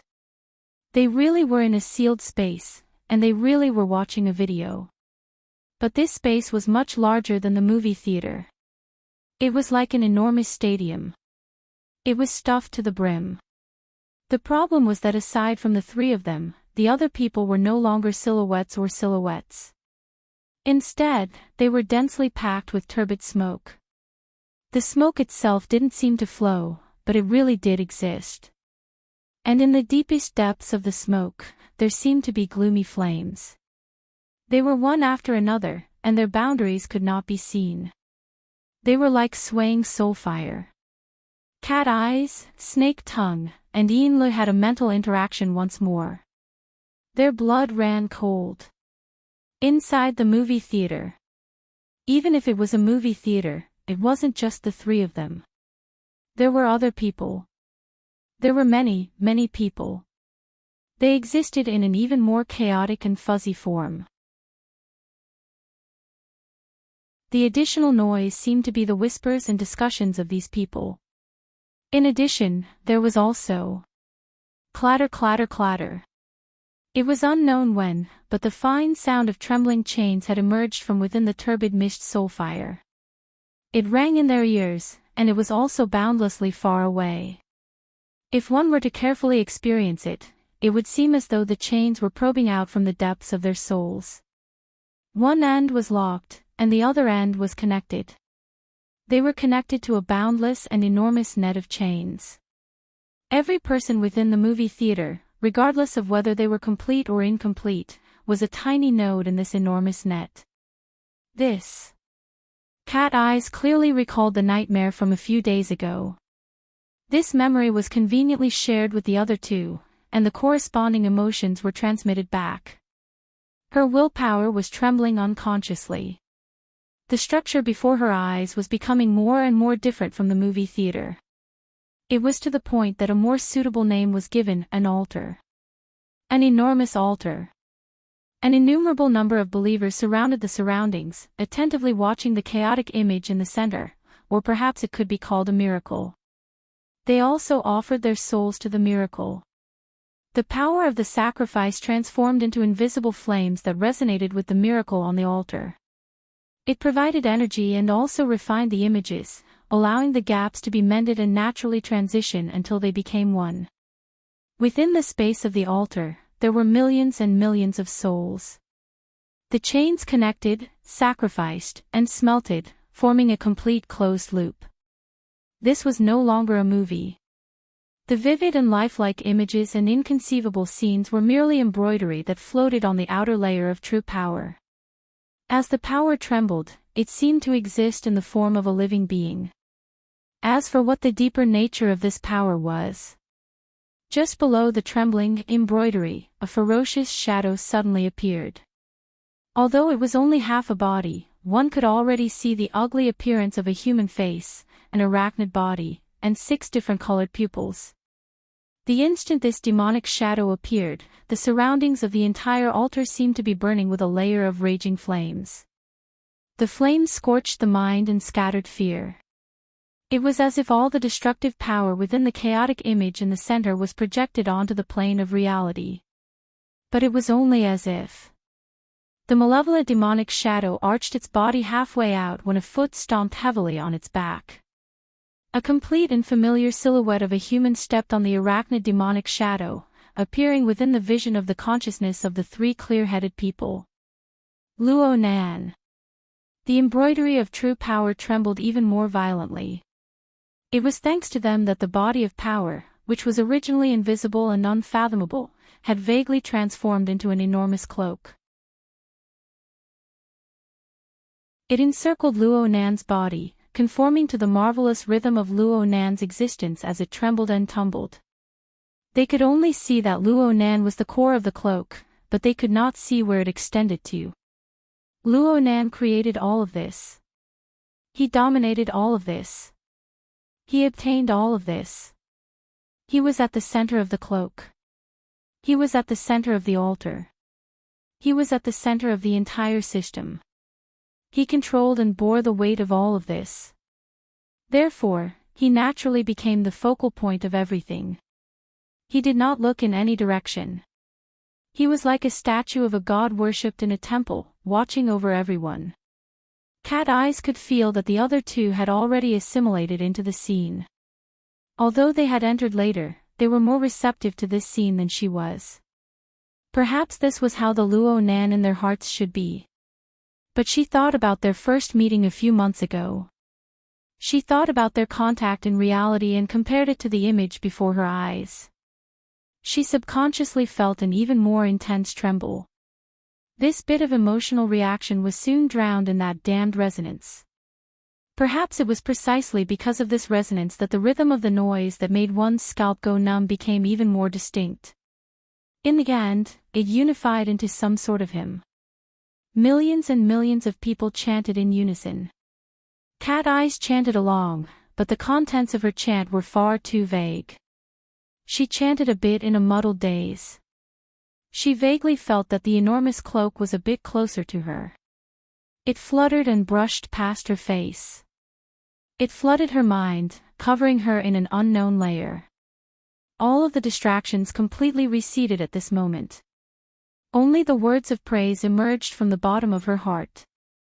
They curled up like smoke as they rose unhurriedly. My heart is a prison, my heart is a furnace, my heart is a mirror, my heart is a nation.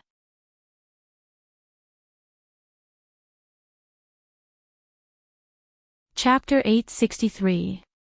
Snake Tongue sank into a dream that was hard to wake up from. She was originally at the side of the enormous altar in the movie theater, resonating with the countless believers and praising the inconceivable Lord. Her soul nearly melted into it. But she didn't know when it started, but she had already entered an even more absurd space. There was no process or transition, no sufficiently convincing logic. It truly was like a dream. But this dreamland was becoming more and more real. Snake Tongue seemed to have arrived at a battlefield filled with endless cannon fire. That's right, it was a battlefield. The logic of the dream was rapidly becoming complete, giving her an incomparably deep and conclusive impression. She had sunk into the center of the chaotic war zone. She was surrounded by impregnable fortresses. Rumbling war machines could be seen everywhere. Countless soldiers, wearing exoskeleton armors, operated fighter aircrafts, shuttles, and large-scale mechas. They were currently engaged in a selfless slaughter. As for their enemies, they were extraordinary life forms similar to mutants. Many of them were once elements of the movie theater in front of her. There were also some that were simply the giant bloody apes flying back and forth in the cloud world. The battle between the two sides was so intense that Snake Tongue couldn't avoid being drawn in. She couldn't even tell who was friend and who was foe. She was only driven by some unknown power. She confronted every threatening target that appeared in her surroundings and was killed. It was that simple. Snake Tongue's strength was too mediocre in this battlefield. The most frightening thing was that she couldn't keep up with the rhythm of the war.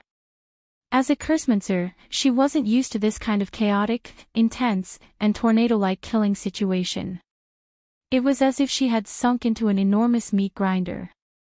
The gaps she could survive through were narrow and cramped. The slightest bit of carelessness would cause her to be crushed into meat paste. After the pain of death passed, she would be reborn in a different location on the same battlefield and once again sink into an endless battle. At first, Snake Tongue was at a loss. What was going on? What kind of logic was this? But later on, she was killed so many times that she didn't have any room to ponder. This was because even if it was a dream, the pain she felt at the moment of death was so real that it made one shiver. Beheading, piercing the heart, chopping the waist, dismembering the corpse, incinerating it, corroding it. In the meat grinder of the battlefield, the death that Snake Tongue had once abandoned her dignity and self to avoid came in different forms. There was only the strong and the weak. There was no way to avoid it. Even though the endless rebirths had partly reduced the horror between life and death, the instincts of life still made her try her best to avoid such an ending. She fought with other people and defeated the enemy, but it would not take long before she was killed again and had to experience a new way of death. Death might be like a dream, but the pain was accumulating. Perhaps when things reached an extreme, they would turn in the opposite direction. When people were too numb, they would eventually gain calmness. She didn't know how many times she died, but in a split second, Snake Tongue suddenly had an epiphany. At that time, when she was in a state of chaos between life and death, a beam of light pierced through her and made her whole body transparent. She shivered subconsciously. Then, what she sensed was not only the noisy and bloody battlefield, but also a pair of cold and penetrating eyes. The eye was embedded in a corner of this dreamscape. It could even be said that the entire dreamscape was the embodiment of the eye. That's right. The eyes were coldly watching her struggle for her life, displaying everything she had learned and revealing every trump card she had. They were also watching how much her flesh and skin could withstand, and how she would collapse and decay. Just like that, Snake Tongue was seen through from inside out. Snake Tongue was no longer confused. It was Luo Nan. She didn't know when it started, but all the inconceivable things she encountered were inextricably linked to Luo Nan. And as long as she had this central axis, all logic would be straightened out. Snake Tongue suddenly understood her current role. A test subject tied to the table. She didn't have any strength to fight back. She could only watch as the cold boy reached over and cut open her clothes, skin, and all her barriers and defenses. The cruel battlefield was the operating table. Luo Nan used this method to strip her, dismember her, and dissect her. He took apart every inch of her flesh, every organ, every bone, and every nerve. He tested the process of them twisting, deforming, and falling apart under different conditions. Then he reassembled and reassembled them. He even smeared oil and waxed them. He preserved and maintained them. He waited for them to recover to their original state before throwing them into a new round of experiments. This was how Snake Tongue felt. She struggled and fought within this absurd dreamland. But in the more realistic dimension, she just let Luo Nan do as he pleased. She didn't have the strength to fight back. Luo Nan used this method to understand the limits of her fleshly body, the limits of her mind, and some details that even she herself didn't know about. The sudden realization was unable to alleviate any of the pain. Instead, it made her feel even more despair because of the clarity. Snake Tongue didn't know how long this experience would last. She was going to collapse. She was really going to collapse. Even if it was a nightmare, even if she clearly knew it was a nightmare, thousands of reincarnations had already crushed the barrier of her will. Snake Tongue wanted to beg Luo Nan, but no matter how she struggled, whether it was bitter tears or mournful moans, it was all meaningless. Her cries and screams were unable to reach Luo Nan at all. In this moment, she understood the distance between an ant and a god more than any other time. In a certain sense, this made her feel even more despair than the endless pain. Later on, Snake Tongue even began to envy the soulfires that once sat side by side with her under the altar, buzzing in praise. She would rather become a chaotic and ignorant soul. She didn't have any extravagant desires, nor did she pursue the meaning of herself. She just attached herself to Luo Nan's system. She only wished to be able to escape this cruel torture and the despairing reincarnation. This thought was like a highly corrosive poison. It instantly spread, causing her mind, which was already riddled with holes, to practically lose all activity. If that was the case, if she could escape reincarnation like that, then Snake Tongue didn't mind sinking into that state at all, as long as it was the ultimate release. Northmont, Northmont.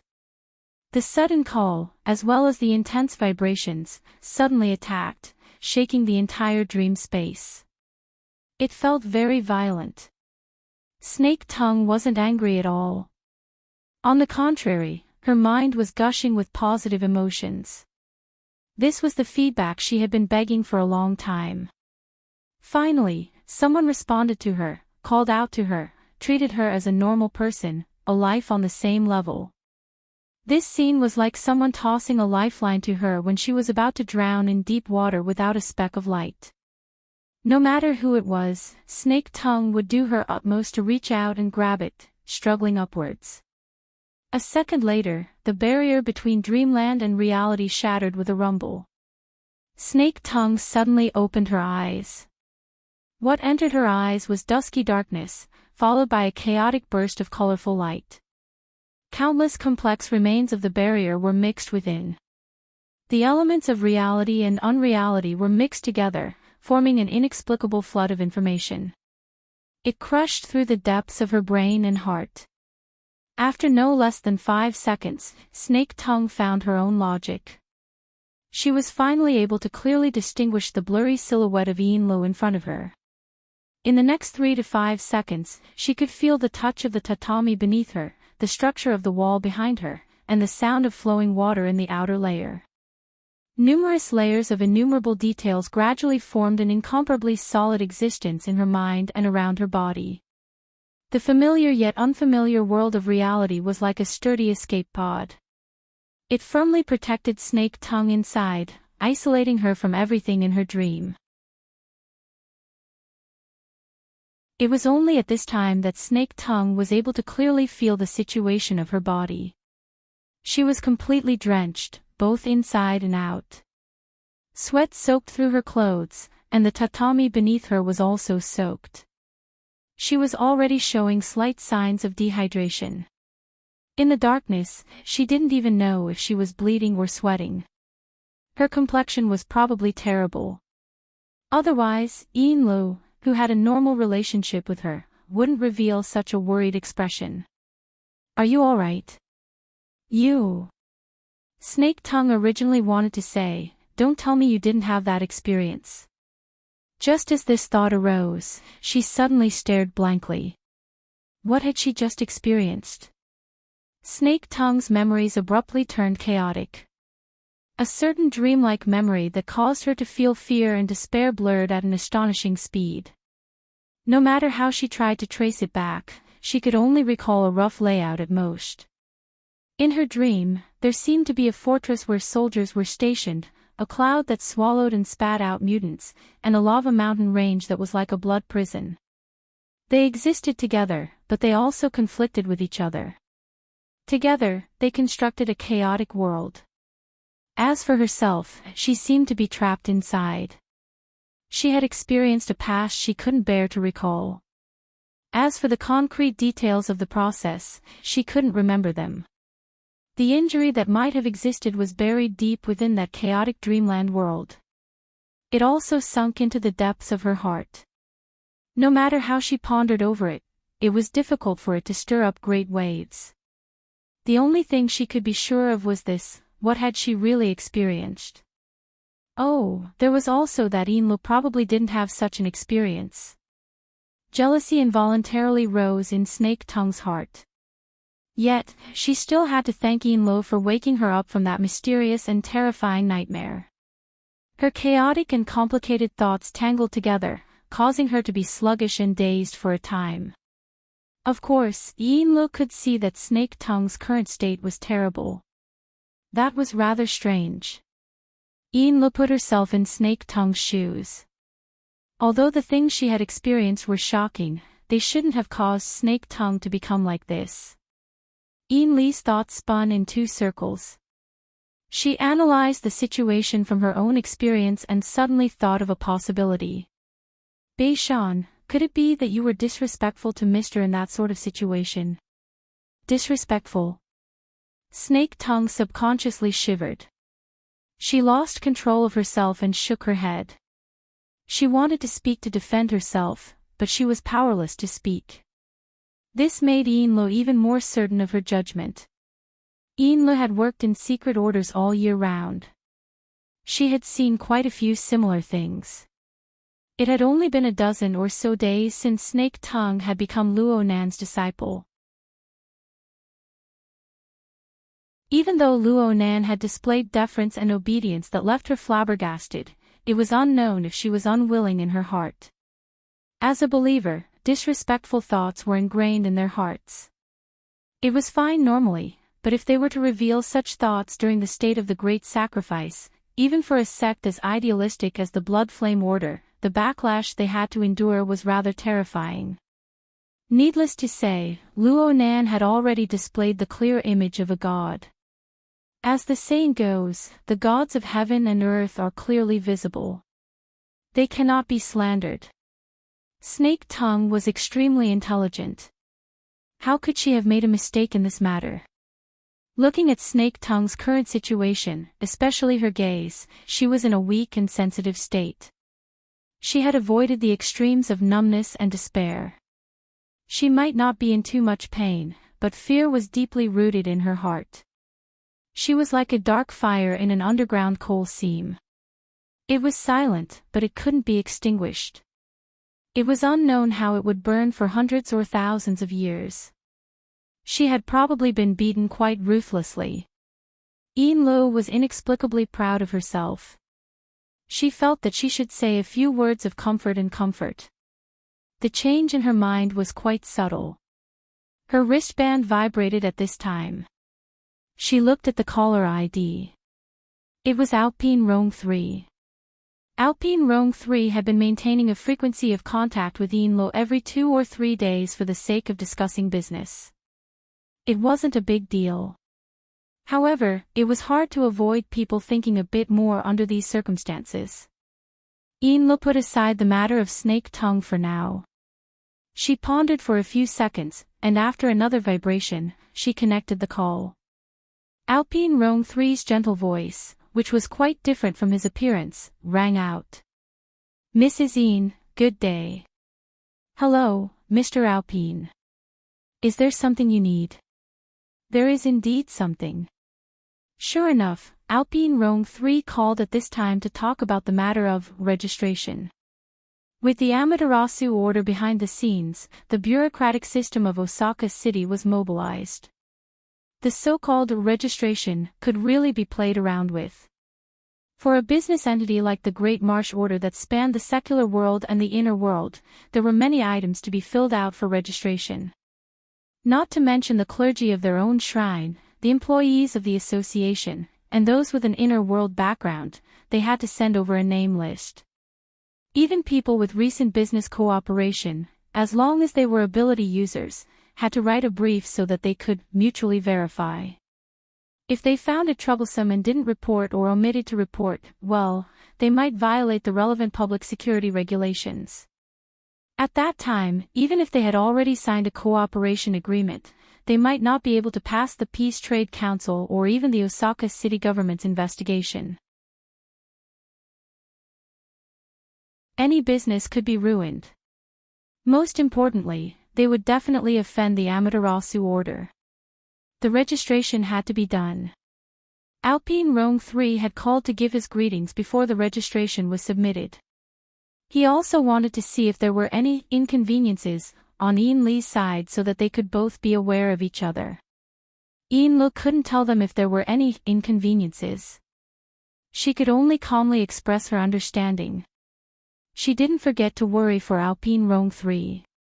It's just that there are quite a few people in the processing plant. Do they all have to be registered? Alpine Rome 3 sighed a few times. A large portion of the workers employed in the factory come from the tribes of the wilderness. Many of them are infected by deformities. According to the requirements, they all have to be registered. Each and every one of them has a complicated background. It's very difficult to count them. Normally, this sort of thing would be done with everyone's eyes closed. Today, it won't be so easy to pass. After sighing and chatting idly for a while, both sides ended the call. Ian Lee immediately turned to look at Snake Tongue. Not too good. It sounds like Old Hand and the Hingduan tribe have run into some trouble. Alpine Rome 3 could have warned them, hinted at them, or apologized in advance. In short, they had definitely run into some trouble that was difficult to resolve. After a few minutes of buffering, Snake Tongue's spirit was a bit better. Although it was still hard to conceal her weakness, her brain could finally spin. Next door, that operation team. They've always been very interested in Old Hand and the others. As she was analyzing, Ian Lee's wristband vibrated again. This time, it was an unfamiliar number. Through AI matching, it showed that it was the office number of the Ability User Association's Osaka City branch. Ian Lee furrowed her brows. She connected the call again, but this time, she asked despite knowing the answer. "Who is this?" A woman's voice rang out from the other side. There were no fluctuations in emotion. She spoke in a businesslike manner. "The Blood Flame Order's Deputy First Oblatum, Madam Ian Lee. This is the External Relations Office of the Ability User Association's Osaka City branch." "Oh, hello. We have here the inspection report of your entry and the signed security agreement. According to the relevant clauses, we are here to notify you of a special event." Ian Lee's gaze met Snake Tongue's. She continued to play dumb. "What's the matter? May I ask if you already know of the notice issued by the Osaka City branch?" "I'm not too clear." "Then please take a look at the highlighted topic on the Ability User Association's internal forum. The title is, Please follow the requirements of the notice and report as soon as possible the members of your esteemed order in Osaka City, their location, and other relevant matters. All information please be submitted through the designated channels before 1:30 p.m. in the afternoon. 1:30 p.m. in the afternoon. Our order also has property in Osaka City. We also have quite a few ability users. It's not easy to calculate. Isn't the time a bit tight? There's no room for discussion. If Madam Ian Lee still doesn't understand the gravity of the situation, then please take a look at the relevant notice and immediately begin the relevant work. Ha! There seemed to be someone speaking on the other side. It paused for a few seconds before suddenly changing to a different person. It was clearly a man's voice. His throat was rough, as if he always had phlegm stuck in his throat, ready to spit out at any time. Deputy First Oblademean? The other side asked despite knowing the answer. It felt like she was an extremely powerful person. Ian said suspiciously, "You are." The administrative department and SA have sufficient evidence to prove that a portion of the restricted personnel of the peaceful trade market are suspected of making false registrations in this matter.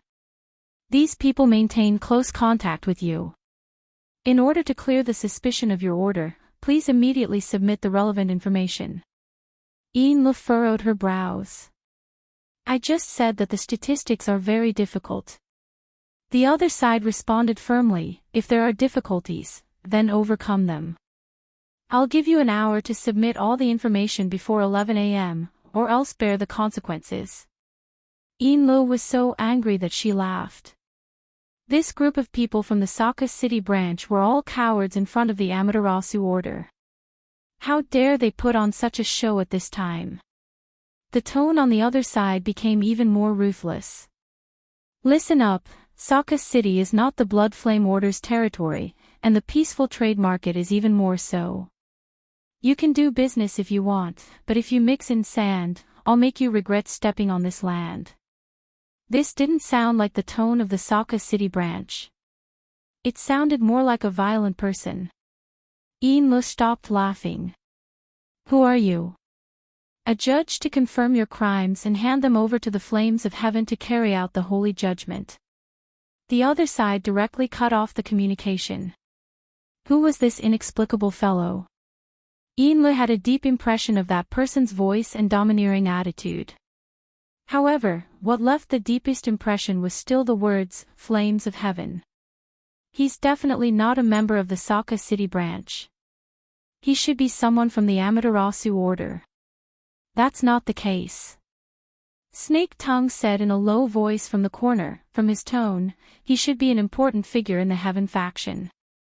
He's most likely the leader, Goto Masayoshi. Goto Masayoshi. Upon receiving Snake Tongue's reminder, a certain piece of information hidden deep in the corner of Ian Lee's memory was activated.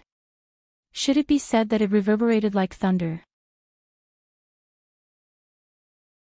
Everyone knew that the true God and Pope of the Amaterasu order were admittedly famous extraordinary experts under the heavens.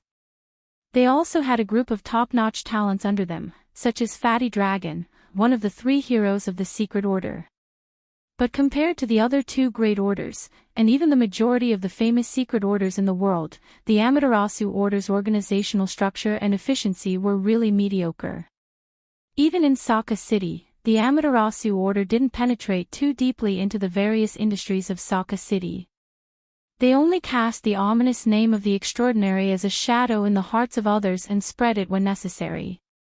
Under these circumstances, the large and small orders in Saka City possessed the conditions to grow unrestrainedly. This resulted in Saka City being known as the City of 10,000 Gods. Of course, everyone now knew that this was nothing more than the leek planting techniques of the true God and Pope. After one crop was cut, another crop would grow. However, it was an indisputable fact that their organization was weak. There were some matters that one couldn't just pay attention to the deterrence of the higher-ups. No matter how useful the true God and Pope's names were, they couldn't be used as calling cards under normal circumstances, right? It was precisely under these circumstances that organizations like the Heaven faction came into being. There were many such organizations on the periphery of the Amaterasu order. The composition of their members was complicated. Many of them were nomads from the wilderness or wanted criminals. They had a close relationship with the Amaterasu order, but on the surface, they didn't have any official relations. They were more like enthusiastic citizens, and so on. The Amaterasu order wouldn't acknowledge everything they did. Sometimes, they would even beat them down. However, as long as one lived in Sokka City for a long time and mingled in the inner world circles, they would understand the twists and turns involved. These XX groups, XX groups, XX groups, and so on were the hired thugs raised by the Amaterasu order. They didn't even need to give them any realistic benefits or money. As long as they lent them the tiger skin of the Amaterasu order and provided a few key people with the extraordinary power of the Fuso tree great divine treasure, as well as the true meaning of cultivation, there would naturally be countless ability users who would pounce on them like flies chasing after a smell. To be able to stand out in this group of organizations, Goto Masayoshi's Heaven faction naturally had its own extraordinary aspects. Snake Tongue had a rather good understanding of this person. Goto Masayoshi is the Sokka City branch's Deputy Secretary General and a director of the Equal Trade Association. It's said that he also has a position in the LRF. Ianlu said curiously, he doesn't seem like someone who's smooth and slick. Of course, he's more like a mad dog that can't be provoked. Currently, the leash is in the hands of the Amaterasu order. Without a doubt, this was a vicious dog raised by the Amaterasu order. It was a knife in the hands of the Pope and the true gods, the kind that could be thrown away at any time. Even Goto Masayoshi himself should understand this point. However, this was a guy who was deeply addicted to gambling. He used the time in the hands of the Pope and the true gods to put on enough tiger skin for himself. He also possessed the corresponding strength and status. It was this kind of guy. Once he set his mouth, he wouldn't let go until he tore his target to shreds. This kind of organization, this kind of guy, was very compatible with the current environment. They turned the absolute superiority of the Amaterasu order in Sokka City into a substantial threat that was pressed against everyone's throat. Ianlu could almost hear the snoring sound coming from the throat of the vicious dog. She already had a headache before they even started fighting. In such a short period of time, Ianlu also couldn't think of a suitable solution. At this time, an internal communication call came in. It was from Captain Kurwashi on the front deck. As Ian Lee's most capable subordinate in Sokka City, this senior retired officer reported with some worry, the authority of the yacht has been cut off. If we can't get the follow-up permission from SA, the yacht can't even drive out of the passenger terminal. As an ability user, no one expected to rely on a yacht to do anything. However, this was undoubtedly a warning, and a very impolite one at that. Ian Lee's face sank. She seriously thought for a few minutes. Finally, she decided to call Ryoso Okuhira again to understand the situation. In fact, she wanted to call the veteran directly. However, the status of the two sides was still a bit unequal. No matter what happened to the veteran, if they were caught talking to each other, it would be hard to avoid suspicion that they paid more attention to the veteran, although this was the truth. Ianlu didn't want to provide Goto Masayoshi with a bargaining chip to threaten him. The call to Ryoso Okuhira didn't go through immediately. However, 30 seconds later, the other side sent back a video call request. Ianlu felt a bit strange. However, she still chose to accept it. Of course, before that, she didn't forget to turn on the lights in the living room. Mr. Okuhira. Just now, Ianlu forcefully swallowed back the words she wanted to say. Because in the projection screen, not only did the ugly but familiar face of Ryoso Okuhira appear, there was also a man who was almost 2 times thinner. His skin was deathly pale, like a skeleton. This guy who looked like a drug addict maintained a rather intimate distance from Ryoso Okuhira. He grinned and said, "Ms. Ianlu, right? Unfortunately, I caught evidence again. You secretly colluded with your business partner to confess. Don't explain. I gave you an hour. In the end, you did these meaningless things. This is disrespect to me." She didn't need to look at this face. Just by listening to the greasy throat that seemed to be filled with phlegm, Ianlu knew who the person in front of her was. The mad dog with many layers of tiger skin, Goto Masayoshi. The real contact, Ryoso Okuhira, expressionlessly stood at the side. He didn't give Ienlu any hint. Or, it could be said that his iron-like face was the most obvious hint. Goto Masayoshi grinned a bit more. Ms. Ienlu, you really are a beauty. This makes my mood a lot better. I don't mean to be disrespectful. I'm just stating the truth. Otherwise, I wouldn't even say a word more. The inspection of the factory is about to be over. After solving the matter of the day's processing factory, I will continue to communicate with you. I hope that at that time, you can give me the name list of the relevant personnel. Otherwise, I will have another explanation. Ienlu coldly stared at Goto Masayoshi. She had already labeled him as a scum of society in her heart. However, this guy's background was really strong. Speaking up to here, Goto Masayoshi suddenly turned his face and looked outside the projection screen. That lady, please wait. Ryoso Okuhira spoke for the first time. Mr. Goto, this is the technical director of our factory.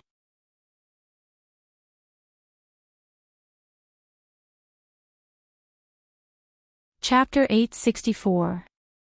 The veteran held a Nyogue's rib and placed it in front of him, observing the curve of the bone after deep processing. The laser ruler of the auxiliary instrument drew one node after another on the surface of the pale yellow bone, and marked the errors down to the micron. As usual, he patrolled the workshop and acted as a quality inspector, spot-checking at any time. His standards were strict, almost harsh. This one is useless. Since it was useless, the veteran was no longer careful. He held the end of the Nyogue's rib with one hand and felt that it was quite comfortable. He exerted strength in his wrist and used the rib as a pointer, whipping the workbench. Last night, because of your crude skills, I almost lost my face in front of Mr. Mo. His design, his process, all he needs is your skills. If you can't even do this well, even if you have the face to accept work, I don't have the face to send myself there.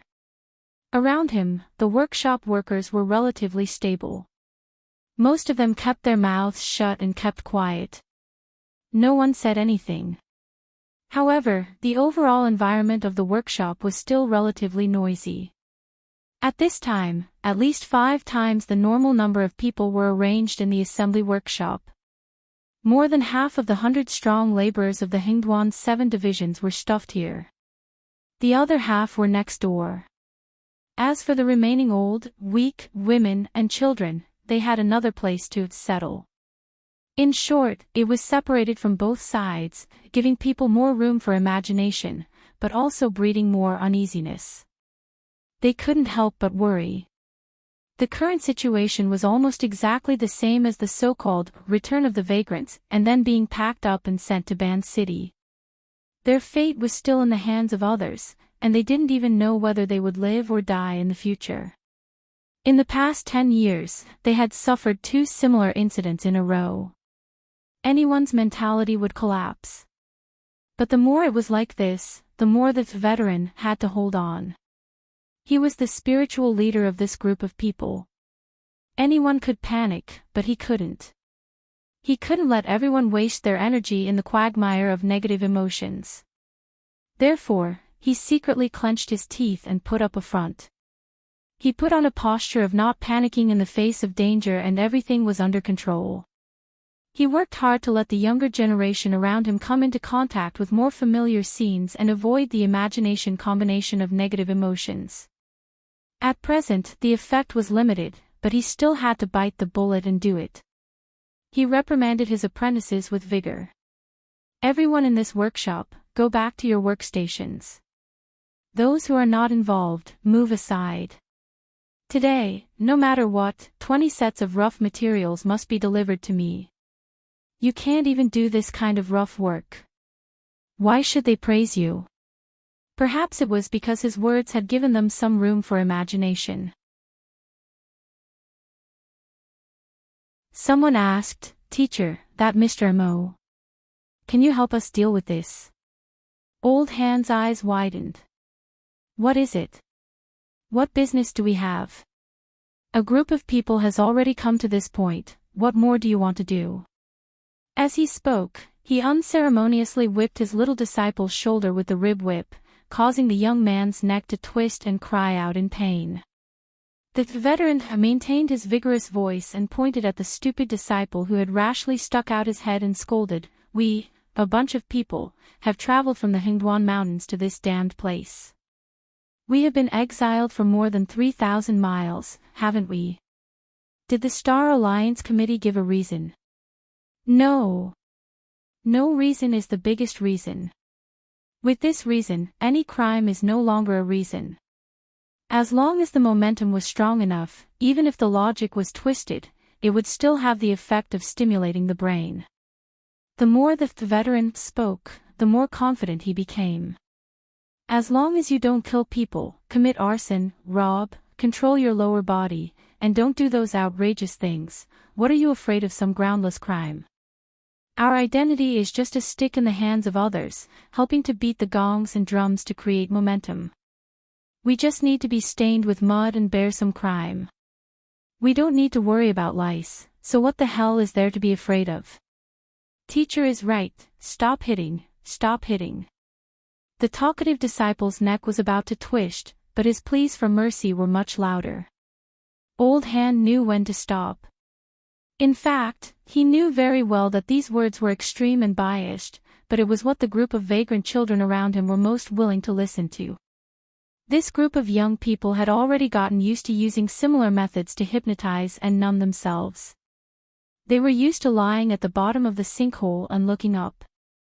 They had already fallen to this point, so they were not afraid of falling even more.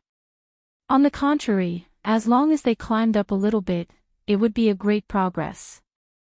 The words were old-fashioned, as long as it worked. The stagnant air in the workshop finally flowed again. The people in the workshop began to move to their respective workstations, while the others stood on both sides against the walls. Seeing this situation, the veteran secretly breathed a sigh of relief. But before he could completely exhale, the side door leading to the observation passage opened, and someone staggered in. It seemed that he had been pushed, and the door behind him immediately closed. Everyone in the workshop looked in that direction. The person who was pushed in was wearing a light blue shirt and jeans, with small white shoes on her feet. She had short hair and a round face, and was dressed in plain clothes. At first glance, she looked quite scholarly, but her age was a little unclear. At this time, she was still quite calm. She just slightly tidied her collar and smiled at the dozens of people in the workshop. In her usual restraint, there was also some bitterness. Then many people shouted at the same time. "Director Jiang! Jiang Zhong, why are you here? You're the one who caused all this. You're also locked in here." There were only dozens of people, but they had two different tones when they opened their mouths. Some were concerned, some were sarcastic, especially when they heard the different tones of the people next to them. They even glared at each other. The atmosphere in the entire workshop was no longer stagnant, but it was more chaotic than before. "Why are you so noisy? Don't you think it's embarrassing enough?" The veteran forcefully swung the pointer, forcefully suppressing the crowd, and at the same time, he separated the crowd and went over there. In fact, he was a little surprised. Jiang Zhong, the technical director of the day's processing factory, the leader of Songping Laboratory, and also their closest collaborator during this period of time, appeared in front of him. Looking at his posture, it was clear that he was also locked in here. The situation was worse than they had expected. At this time, the veteran felt something. He turned his head and looked through the observation window on the outer wall of the workshop, just in time to see a few figures appear over there. Among them were Ao Hira and Rong San, but the most conspicuous one was the drug addict, who had previously ordered the arrest. At this moment, the thoughts in the veteran's mind changed again and again. Finally, he temporarily changed his route and strode to the observation window. The rib pointer directly hit it, and the glass window buzzed. Ao Hyra and Rong San, the business can't be done, and you still want to use underhanded methods. What are you planning by getting involved with this union's parasite? If it wasn't for the glass window blocking, the rib pointer would have directly hit Ao Hyra and Rong San's face. In fact, the veteran wanted to hit the drug addict next to him. But he didn't dare, he really didn't dare. Ao Hyra and Rong San weren't soft-hearted, but at least they were reasonable and operated the factory according to the rules. But the drug addict next to him was willing to do anything. The veteran called him the Union Worm because he was the vice president of the Ping Trade Market Labor Union. This was the most inconspicuous title among more than 10 big and small titles. Even this didn't bring him a good reputation. The veteran also dared to call him a worm because of his identity as a union member. His heart was a little nervous, but if he didn't do this, how could he shift the focus? Goto Masayoshi didn't have any reaction to the veteran's rebuke. His skinny face maintained a faint smile. He didn't say anything and directly turned around to leave. His temper was unbelievably good. Ao Hyra and Rong San also left. From start to finish, his face was like black iron, frighteningly gloomy, but he didn't say anything. A rat in the gutter. The veteran spat resentfully. Of course he wasn't talking about Ao Hyra and Rong San. He also knew that to these commoners, Goto Masayoshi wasn't a rat, but a giant crocodile. Although he was hiding in the gutter, he relied on his strong background to dig out countless benefits from the dirty water, raising his body to be fat and terrifying. At this time, the veteran actually hoped that this incident was only Ao Hyra and Rong San's underhanded methods. That way the situation would be simpler. But this was destined to be wishful thinking. Since Jiang Zhong walked in, the veteran knew that the situation was most likely not going to be good. Thinking of Jiang Zhong, the veteran realized that the rules in the workshop that were set up with great difficulty were messed up again. A bunch of people rushed over to Jiang Zhong and asked about the situation. Due to Jiang Zhong's subtle position in this group of people, it was very easy for some excessive words to come out, and then it would become an internal argument. Is it you guys who are up to no good? What are you guys trying to do? What are you talking about? Didn't you see Director Jiang was also locked in? Master also said that it was Ao Hyra and Rong San. I don't think it's that simple. It might be a plot to sow discord. You can hide a nest of cow ghosts in the hole of your brain. No matter who was arguing, Jiang Zhong didn't speak again. She only slightly lowered her head and wore a slightly nervous smile, not defending herself at all. Jiang Zhong was this kind of person. Although she was leading a research team and researching a sensitive project that exceeded scientific ethics, the way she usually behaved was just like how she was dressed right now. She couldn't get rid of the ivory tower scholarly aura.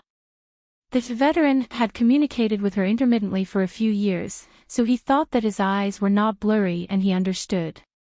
Those watching outside temporarily left.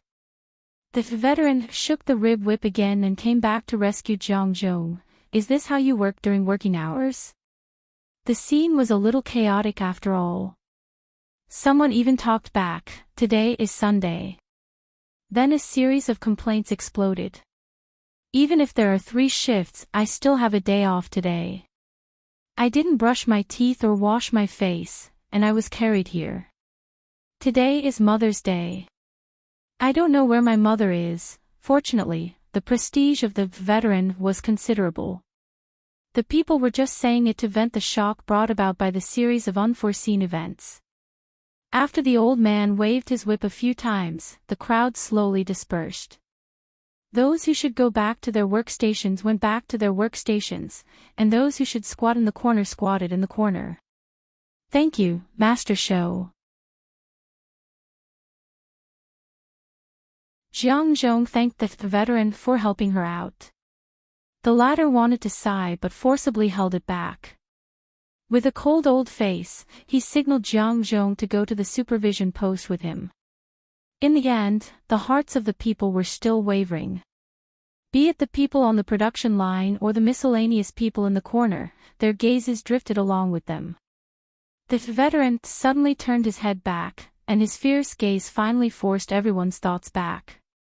When they finally reached a relatively quiet place, the veteran could finally sigh and let out the breath he had been holding in his chest. Master Shou, Jiang Zhong wanted to say something, but the veteran stretched out his hand and stopped him. All right, don't mention anything. I just wanted to come here to catch my breath. The veteran might have put on airs in front of a group of juniors, and he also forced himself to hold his breath. It was not easy for him to have a chance to take a breather. After another minute or two of silence, the veteran opened his mouth again and said in a hoarse voice, "They shouldn't have come for us, but we just had to be caught in the crossfire." Jiang Zhong lowered his head and said nothing. Regardless of whether it was the veteran or Jiang Zhong, both of them had some private matters that could not be exposed to the public. If it was possible, they did not want to be exposed under the spotlight. However, regardless of whether it was the small migrating tribe led by the veteran or Jiang Zhong, the technical director, they did not have the ability to struggle out of the whirlpool. They had no choice. What could they do? The veteran could not help but ponder, we are fish in the crossfire. Where is the city gate? Before he could figure out a reason, the small door leading to the observation passage opened again. This time, it was not the weak technical director who came in, but the ruthless, violent people of society. Shou Xiong, you hidden cultist, come and confront us. And this. Jiang Zhong, his name is strange.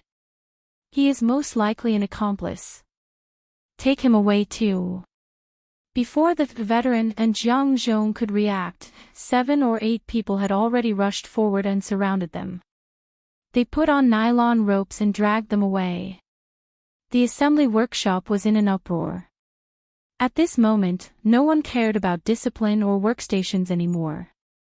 Dozens of young and strong laborers rushed forward, and it looked like a fight was about to break out. Not good. At this moment, the veteran's body was being pushed, but the sharp alarm in his head was not at all. This kind of scene was clearly aimed at intensifying the situation. At this moment, although the veteran's body was covered in the middle by the burly, violent people of society, his figure could not be seen, but a hoarse voice rose up, rough, 20 sets of rough.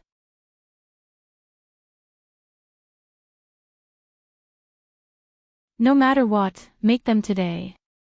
If you can't make them, then you are not worthy of being the men of Hingduan Mountain. Such a scene, such words were extremely absurd, but it was this absurdity that made the hot-blooded young and strong men stunned. At this moment, the veteran struggled with all his might, but it was not to break free from the restraint. Instead, he exploded with brute force and forcefully brought 2 or 3 men beside him out of the door and into the observation passage. Right here, on the side of the thick wall that could not be seen from the workshop, dozens of armed people with electric batons and anti-riot guns were already ready to go. At the end of the observation passage, Okairu Rongzhou and Goto Masayoshi both stood there. Okairu Rongzhou, you despicable person, you dare to use a gun. The veteran's eyes were about to pop, and his throat was already hoarse from shouting, not only to the manipulator behind the scenes, but also to the hot-blooded young people in the workshop. The uproar in the workshop somewhat stagnated. At the other end of the passage, Okairu Rongzhou was expressionless, but in his heart, he clearly knew who the veteran's burst of hatred was directed at. What a ruthless and experienced person. Goto Masayoshi praised at the side, then turned into the disinfection passage leading to the exit. Okairu Rongzhou looked at the veteran again from afar, and followed behind. After a few steps, he finally could not help but say, Mr. Goto, you can withdraw your people. That's fine, maybe there are still people who can't think things through. It looked like Goto Masayoshi had made up his mind to explode a bomb for fun. Okairu Rongzo even wanted to bring out the boldness of the Vanguard captain back then, and smash a fist into the back of this guy's head, but in the end he still clenched his teeth and endured, and followed up, Mr. Goto Shou is a vagrant, even if his faith is chaotic and out of line, it is still pardonable. As for Director Jiang, she is a high-level talent we hired, and usually only buries herself in research. Goto Masayoshi suddenly stopped, turned around, and wiped away the light and shadows of the passage on his face. Mr. Okairu, as far as I know, President Matsudaira has always been famous for being good at management. There is no one in Osaka who doesn't admire his way of management. But here, the daily management is really worrying, especially the human resources. Don't forget, I am the Vice President of the Labor Union, and a Director of the Labor Safety Inspectors Association. I have the responsibility, and also the obligation, to inquire about this matter with your side, and report the results of the inquiry to the relevant parties. So, I hope you can give me a satisfactory answer, and not this kind of meaningless argument.